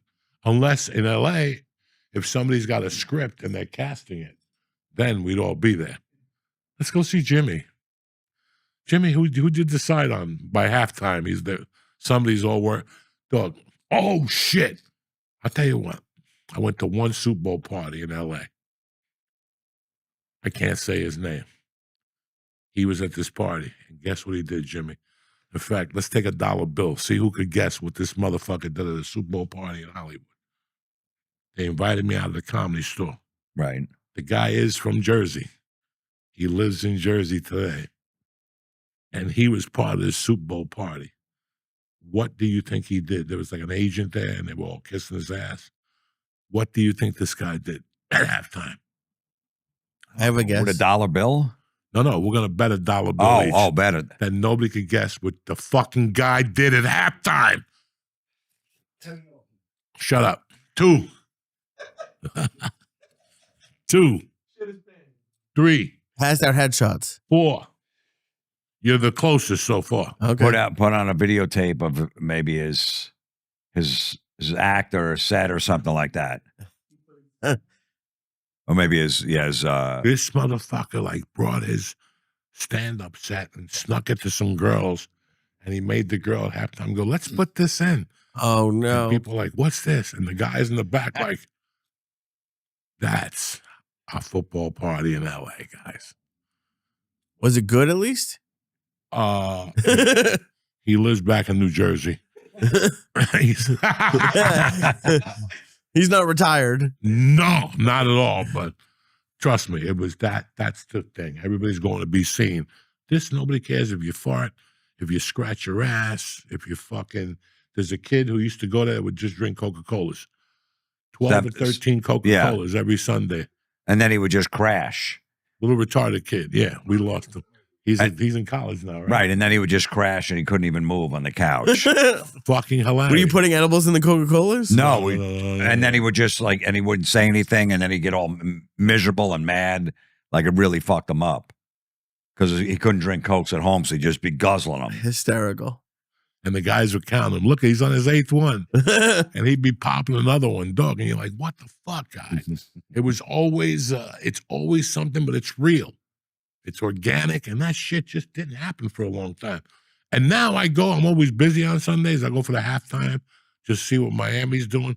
If Miami's losing by halftime, we got to go because it's all over already. I don't want to see Jimmy sad. I like Jimmy when he's happy. So, but he's not even getting sad anymore. It's that type of season. Yeah. His son the other day was already going, yeah, we got a chance, 6 and 7 with a wild card. I'm like, I didn't want to look at him and tell him, come here, son, you need a hug. You need a hug. Yeah, he doesn't realize Even it. Jimmy didn't buy into it. Jimmy, no, I don't know about that one. Remember, he hasn't gotten a concussion yet. Tua. He's playing well. I don't wish him bad, but it's coming. He's going to play. Oh, yeah. It's coming. You know what I'm saying? No question. Game 8, Game 9, when they got a little bit of hope, he's going to get hit. He always does. And that's it. And then Miami's got to figure it out after Game 9. I don't wish Tua. I like Tua. I became a fan. I bet him every Sunday just out of respect because I'm going over there. I don't go over there and cheer against them. I'm family. Do you lose every Sunday? Huh? You lose every Like Sunday? a gentleman because I'm with This year, yeah. because I'm with family. It's out of respect. I know they're going to lose, but this week we won. I won, 48 on 25. Nice. That's it. I don't bet them in any parlays. I don't include them in nothing. You bet them solo and you just go, fuck it. A little something for the Florentine family. Just so we're all in this together. Because there's some motherfuckers that go over there and cheer against the host. They don't know that when I was growing up, if you did that, you get smacked in some places. But there was somebody in particular who did that in front of me one day and in front of my mother. She cheered against the Mets. That was not bueno. My mother went up to him, took the fork out of his fucking, that fucking thing. Sale para la pinga. Como tú vas a venir en mi casa y echarle cosas, me mete pa' singa, te mete un galletazo, hijo de puta. Oh my God. Yeah, in the old days. Yeah, you no, I couldn't tell my son that when you go over someone's house, don't you root can't go against against their the team. host. Never. Don't. You keep it quiet. I don't care if it's the worst team in the world. Yeah. You go with the host. Everybody gambles on the host. You go with the host. That's respect. You know, with these people today, well, my favorite, shut the fuck up. Your favorite player isn't playing till tomorrow. And he's probably on the IL list, But no, that's the way it is. Jimmy, just for the fucking record here, tell them the wrestling story for you fucking people at home that don't understand the depth. I'm trying to I got to break some news out, not to the podcast where I got to break it out to my family soon. But it's going to show you the levels of torture that I inflict. Everybody's still waiting patiently for my piece of masterpiece that I've done. And they're already crumbling. Just like I predicted, they're scratching, they're knocking on the door. It's crazy because we see it coming a mile away. And it's great when you get surprised, but then you're like, this motherfucker doesn't understand. I'm from Jersey. And now I own him. I own him in a different way. Not financially, not physically. I'm going to own him mentally. Well, I'm going to dip into his or her fucking mind and just fucking run my fucking gamut because people have done it to us. And it's like, okay, I see it coming, but now we're better at you at this. Tell them what you grew up in. I mean, you grew up with fucking 7 people in your house yelling and screaming Italians, but tell us the wrestling story for the fucking record. My dad would take us to Madison Square Garden for a wrestling match, and Bruno Sammartino was the champ at the time.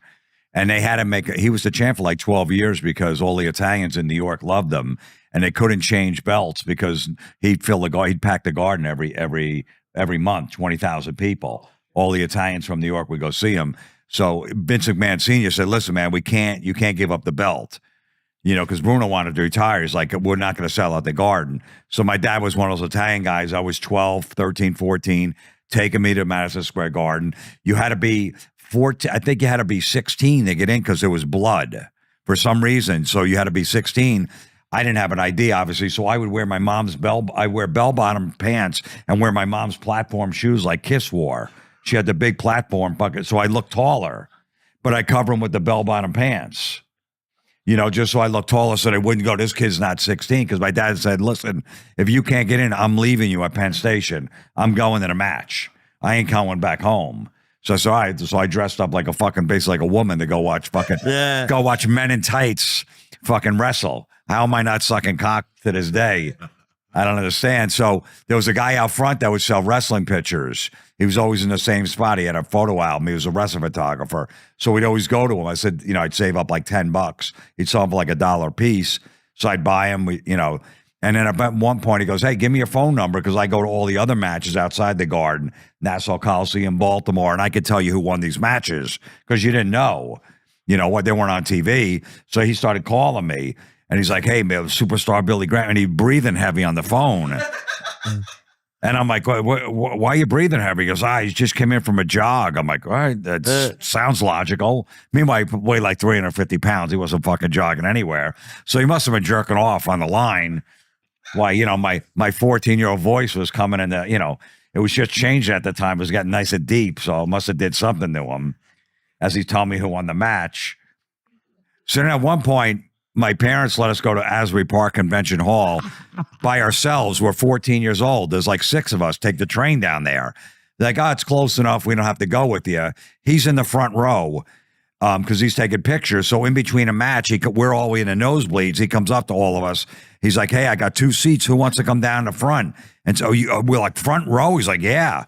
I go, I'll go. And he goes, and you too, Mike. We were both the kids with blonde hair and blue eyes. So we get down to the front, and all of a sudden, there's only 1 seat. And I'm like, I thought there was 2 seats. He goes, no, one's mine. I go, well, how's this going to work? He goes, well, someone has to sit on my lap. Oh, no. And I'm like, this is weird. He's like, yeah, well, one's mine, so someone's going to have to sit on my lap. And I'm like, I'm not doing it. My friend Mike's like, I'm not doing it. But then all of a sudden, they're starting a match. We see Andre the Giant coming out. And he's like fucking 5 feet from like, holy shit. I'm like, all right, fuck it, I'll sit on your lap. Oh, no. I wasn't going back to the nosebleeds. Fucking Andre was right there. I'm 14 years old. I see him 7'5". So I sat on his lap. And he's holding me like we're on a motorcycle, in case I fell. Oh, no. And at one point during a match, he nibbled on my ear. And I go, what the fuck was that? He's like, sorry, I was looking that way. It slipped. And I'm like, that's weird. I go, Mike, you sit on his lap. I'm done. I go, fuck that. So then Mike sat on his lap and he started holding him like that. You did yell it out? Yeah, I threw my friend out of us. So yeah, I still want to see the match. I'm not leaving, but that was a little weird that you nibbled on my ear. I mean, it did feel pretty good, actually. Oh. So then at some point, cut to a few months later, my parents let him stay over a house on the weekend because he knew all the kids in the neighborhood because we'd all go to matches. My dad would take everybody. So he knew like 6 of us. And my parents thought it was weird, like a 39-year-old guy. Why would he want to hang out with 14-year-olds? Like, all right, well, whatever. I met him. It seems like it's okay. So he comes in from the bus from New York City, lived in New York City, Friday night, comes in late. And he goes, hey, can I wake up Jim? He's sleeping in our guest room. My parents like, no, he's sleeping. He goes, okay. I wake up in the morning, and he's got his hand down my pants, my underwear. I'm in my pajamas. I had little PJs, and I had a little hole in the front. He had his thumb through it. And I go, what the? And I go, what are you doing? He goes, I'm showing you a magic trick. I'm like, a magic trick? He's like, yeah, no, let me keep it in there. It's a magic trip. I'm like, this is fucking bullshit. I go, I'm going to go tell my older brothers because they were on to him. They thought he was weird anyway. And he blocked the door. And he's like, listen, I got my photo album here. It's 30 pictures, whatever ones you want if you don't say a word. I go, 30? He's like, 30. I go, okay. So I fucking sat through that. I took out 30 pictures. He goes, you're not going to say anything? I go, no, I'm not going to say anything. As soon as he moved away from the door, I ran, told my brothers. They fucking dragged him out. He was holding onto the door. They dragged him out, put him in the car, and then dumped him off at the bus stop. And like we're hitting him over the head with those big newspapers, like 6 a.m. You know, the Star Ledger was in a fucking rap, hitting him over the head and beat the fuck out of him and sent him on a bus back to New York. Why, wait. Yeah, I was gonna say, Wally. I love how this is Joey's favorite story, Oh, it was- and like most people would still be in therapy over this. What is going? Oh my god! I didn't notice my brother Bob, who's older than me, said, he goes, the night before, he came in my room and he tried to kiss me and I punched him in the face and I gave him a bloody lip. I didn't even know that. He told me that years later. Black lip. They'll throw him under the fucking jail now. And I found him on a sex offender's website. He lives in Thailand now. He was in a sex offender. No. Yeah. About 8 years ago, I found him. He was still there. But I told this story on Howard Stern. I had 15 people email me from around the country, said that's the same thing that happened to me too. We did that with me. He did this. I stayed over. We'd be wrestling with me, all the shit. It was a huge story. People, a guy even sent me, I got to show you, Joey, next time you're over. I still have a picture of the guy. I have a picture of the guy. The guy sent me the picture because he'd write us letters too. I really like you. And you know what the worst was? There was one. The worst. There was one that Ivan Koloff was an old wrestler, and he won the belt for like 9 days. He had it, and he had that picture. He goes, "This is really rare. It's gonna be worth a lot of money one day." And I took that one out of my 30, and I looked it up, and it was worth 9 cents. That motherfucker lied to me. 9 cents. I still have the pictures too. Yeah, I have to keep them. You know, there's a guy on Facebook that I'm friends with him and his wife. And his wife signed up for my Patreon before it went fucking kaput. It just fucking disappeared. I don't know what the fuck Patreon did there. What? And I've tried to, he's a big shot now. I mean, he was a North Bergen skinny fucking scrawny kid. And he ended up with a big position. I don't know how. I mean, I'm not mad at him, but he was he lived across the street from me. And when I first moved to that neighborhood, he was younger than me by a year or two. I hung out with somebody completely different, even though he lived on the block. But he had a hot mom with a great fucking ass. And she wore little glasses, blonde with curly hair. Did you eat an edible? No, You look fucked up. It's like cough medicine. it's a bunch of Dayquil. Yeah. So, you know, that's the house. It's still there on Given That Terrace. And they had a side door. And they had like a back apartment. And we had the same thing. We had a guy that lived back there that we'd be playing and he'd just walk in and out with his newspaper. And he had a leather jacket. And he worked in the city. Good guy. And then he started coming outside and talking to us. And then one day we were at that age where we wanted questions, but we didn't want to ask our dads. So we started asking him creepy questions about girls and shit. And he would say, "Come to the backyard, I'll show you shit." And he would play a little porn for us and all that type of stuff. And then, I don't know, his name was Nelson, and he had a black friend. And they had gone to, what's that rock? It doesn't fucking matter. They went to some country with a rock. I'll never forget, the Rock of Gibraltar. And they would always talk about the Rock of Gibraltar and shit. And we were talking one night, and we're like, "Nelson, tell us how it is when you get a hand job and all this shit." He's like, No. Come tomorrow night at 8 o'clock and come by my window and listen. Give me $1 a piece. I'm going to fuck my girlfriend and you guys can listen. Like He was charging you $1 a piece? Yeah. And we all went over there the next night and sat by the window. And I'll never forget, like, we were at that age that we knew, but we didn't know. And the girl goes, "Give me milk, daddy." And we fucking heard that and ran. Like, that was ill. She goes, because he was about to jerk off in the mouth. Right. Wow. I didn't see it. The taller kid Right. was telling us, "Oh, he's fucking her in the ass." And he was like coming, the poor kid. You could hear him breathing heavy. Right. He's on Facebook too. Give me milk, daddy. That's a great But line. the chick said, "Give me milk, daddy." And we fucking ran. It must have been 4 of us under the window dressed up. You know? Right. And yeah, we thought we were going to get pussy and shit. And then we tortured him for a while. I never knew what happened to him.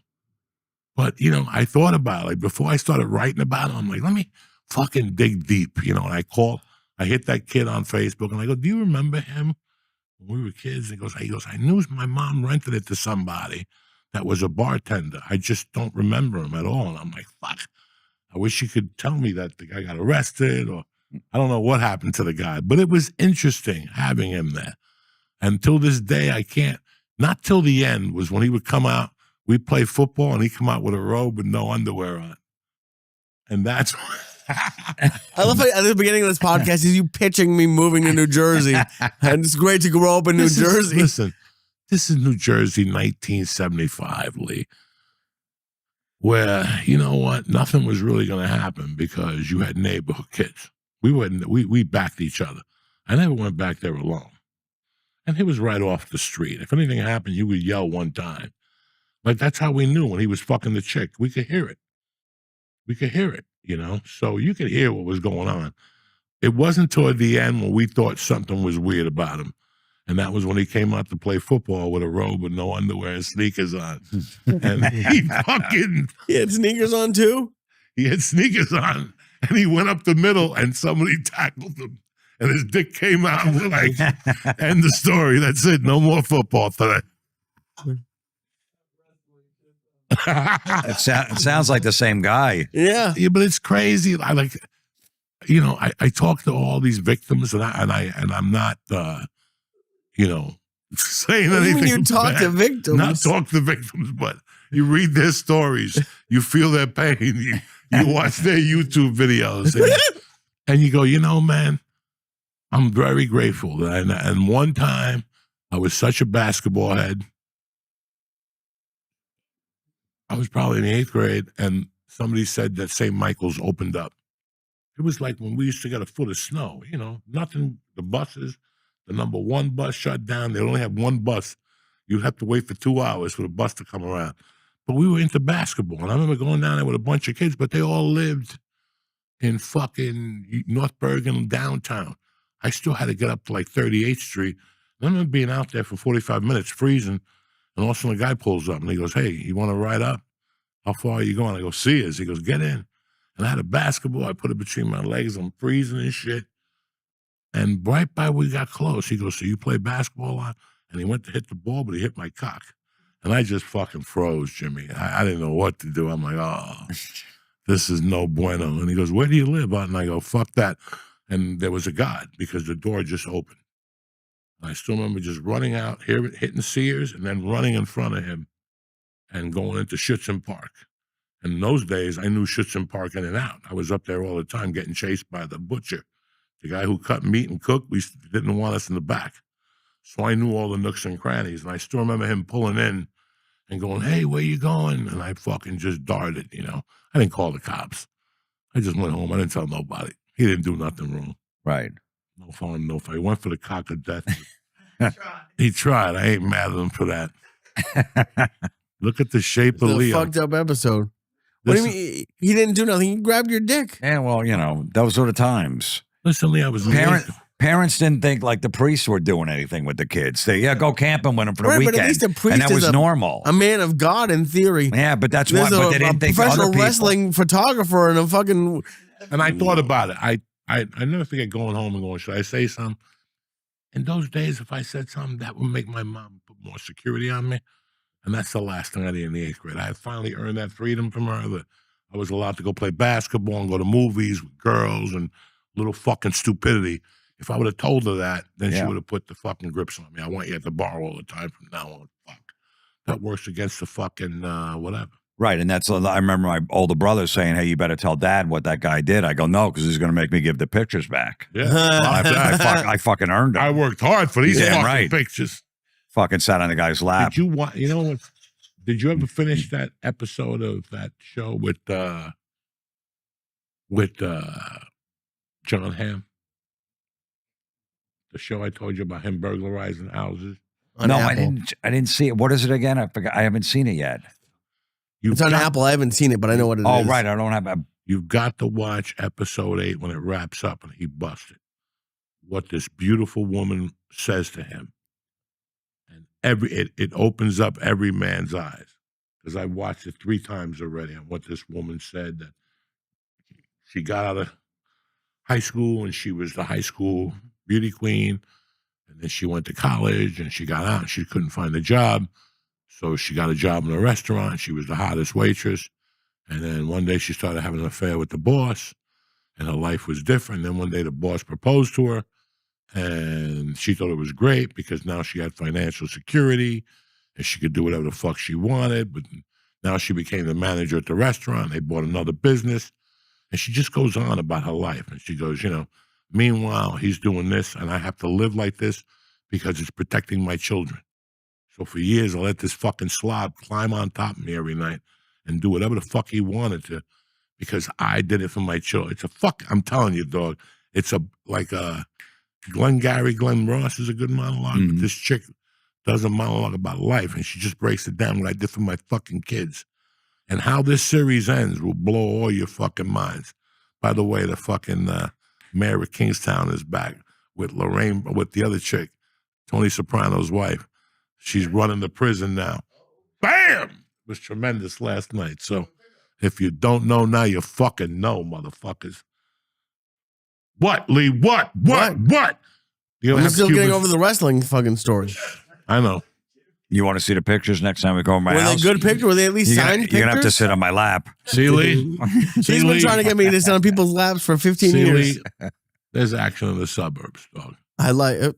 Doesn't sound good. It sounds like child abuse. Let me ask you this, Jimmy. You're always on Gutfeld, which is fucking tremendous. Yeah. I hear about it all the time. I watch it. I can't. I'm not political, so I can't. But you're always on Gutfeld, which is fucking great. You're still on the road and you're still doing your thing. But I can't ask for more. Raising my kid, he's good. It's all good. We're not going to, right. We're not going to rehab. Not going to rehab, not catching any shit. I'm just doing my little gigs. Nobody invited us. Sell a few. Yeah, exactly. You were heartbroken. You didn't get the 1.8. I'm not in that fucking chaos of that world. I don't want to be any part of it. And we live nice and simple. I already lived fucking that life. You live it too. When I was on Stern back in the day, 20 million people listening. Your business is on the air every day. I dated a sidekick, so that was all going on. I don't like that shit, man. So I went through it. I already fucking went through all that chaos. You're done. I'm done. Now we're just waiting for fucking the Lord to take us when. Yeah, whatever. Yeah, just ride We're it 60. out. Dog, when you're 60, it's a different game. You have hope that I talked to my uncle the other day, finally, 85. He's still slinging dick. I hope. I knock on wood every day. He took care of himself at the end. He's living with cancer, too. He just goes to a vegan diet. And he lived. No chemo, no nothing. Wow.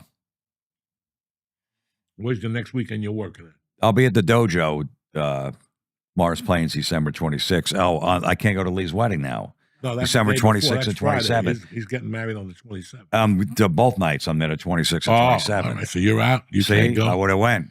You can't catch the Now I'm spectacle. definitely sending you an invite to get the present. Yeah, I know. You take Bitcoin? Oh, of course I take Bitcoin. Lee, where you at this week, player? This week, Wednesday, I'm with you at the dojo. Friday. Thursday. It's Thursday now? Yeah. Okay.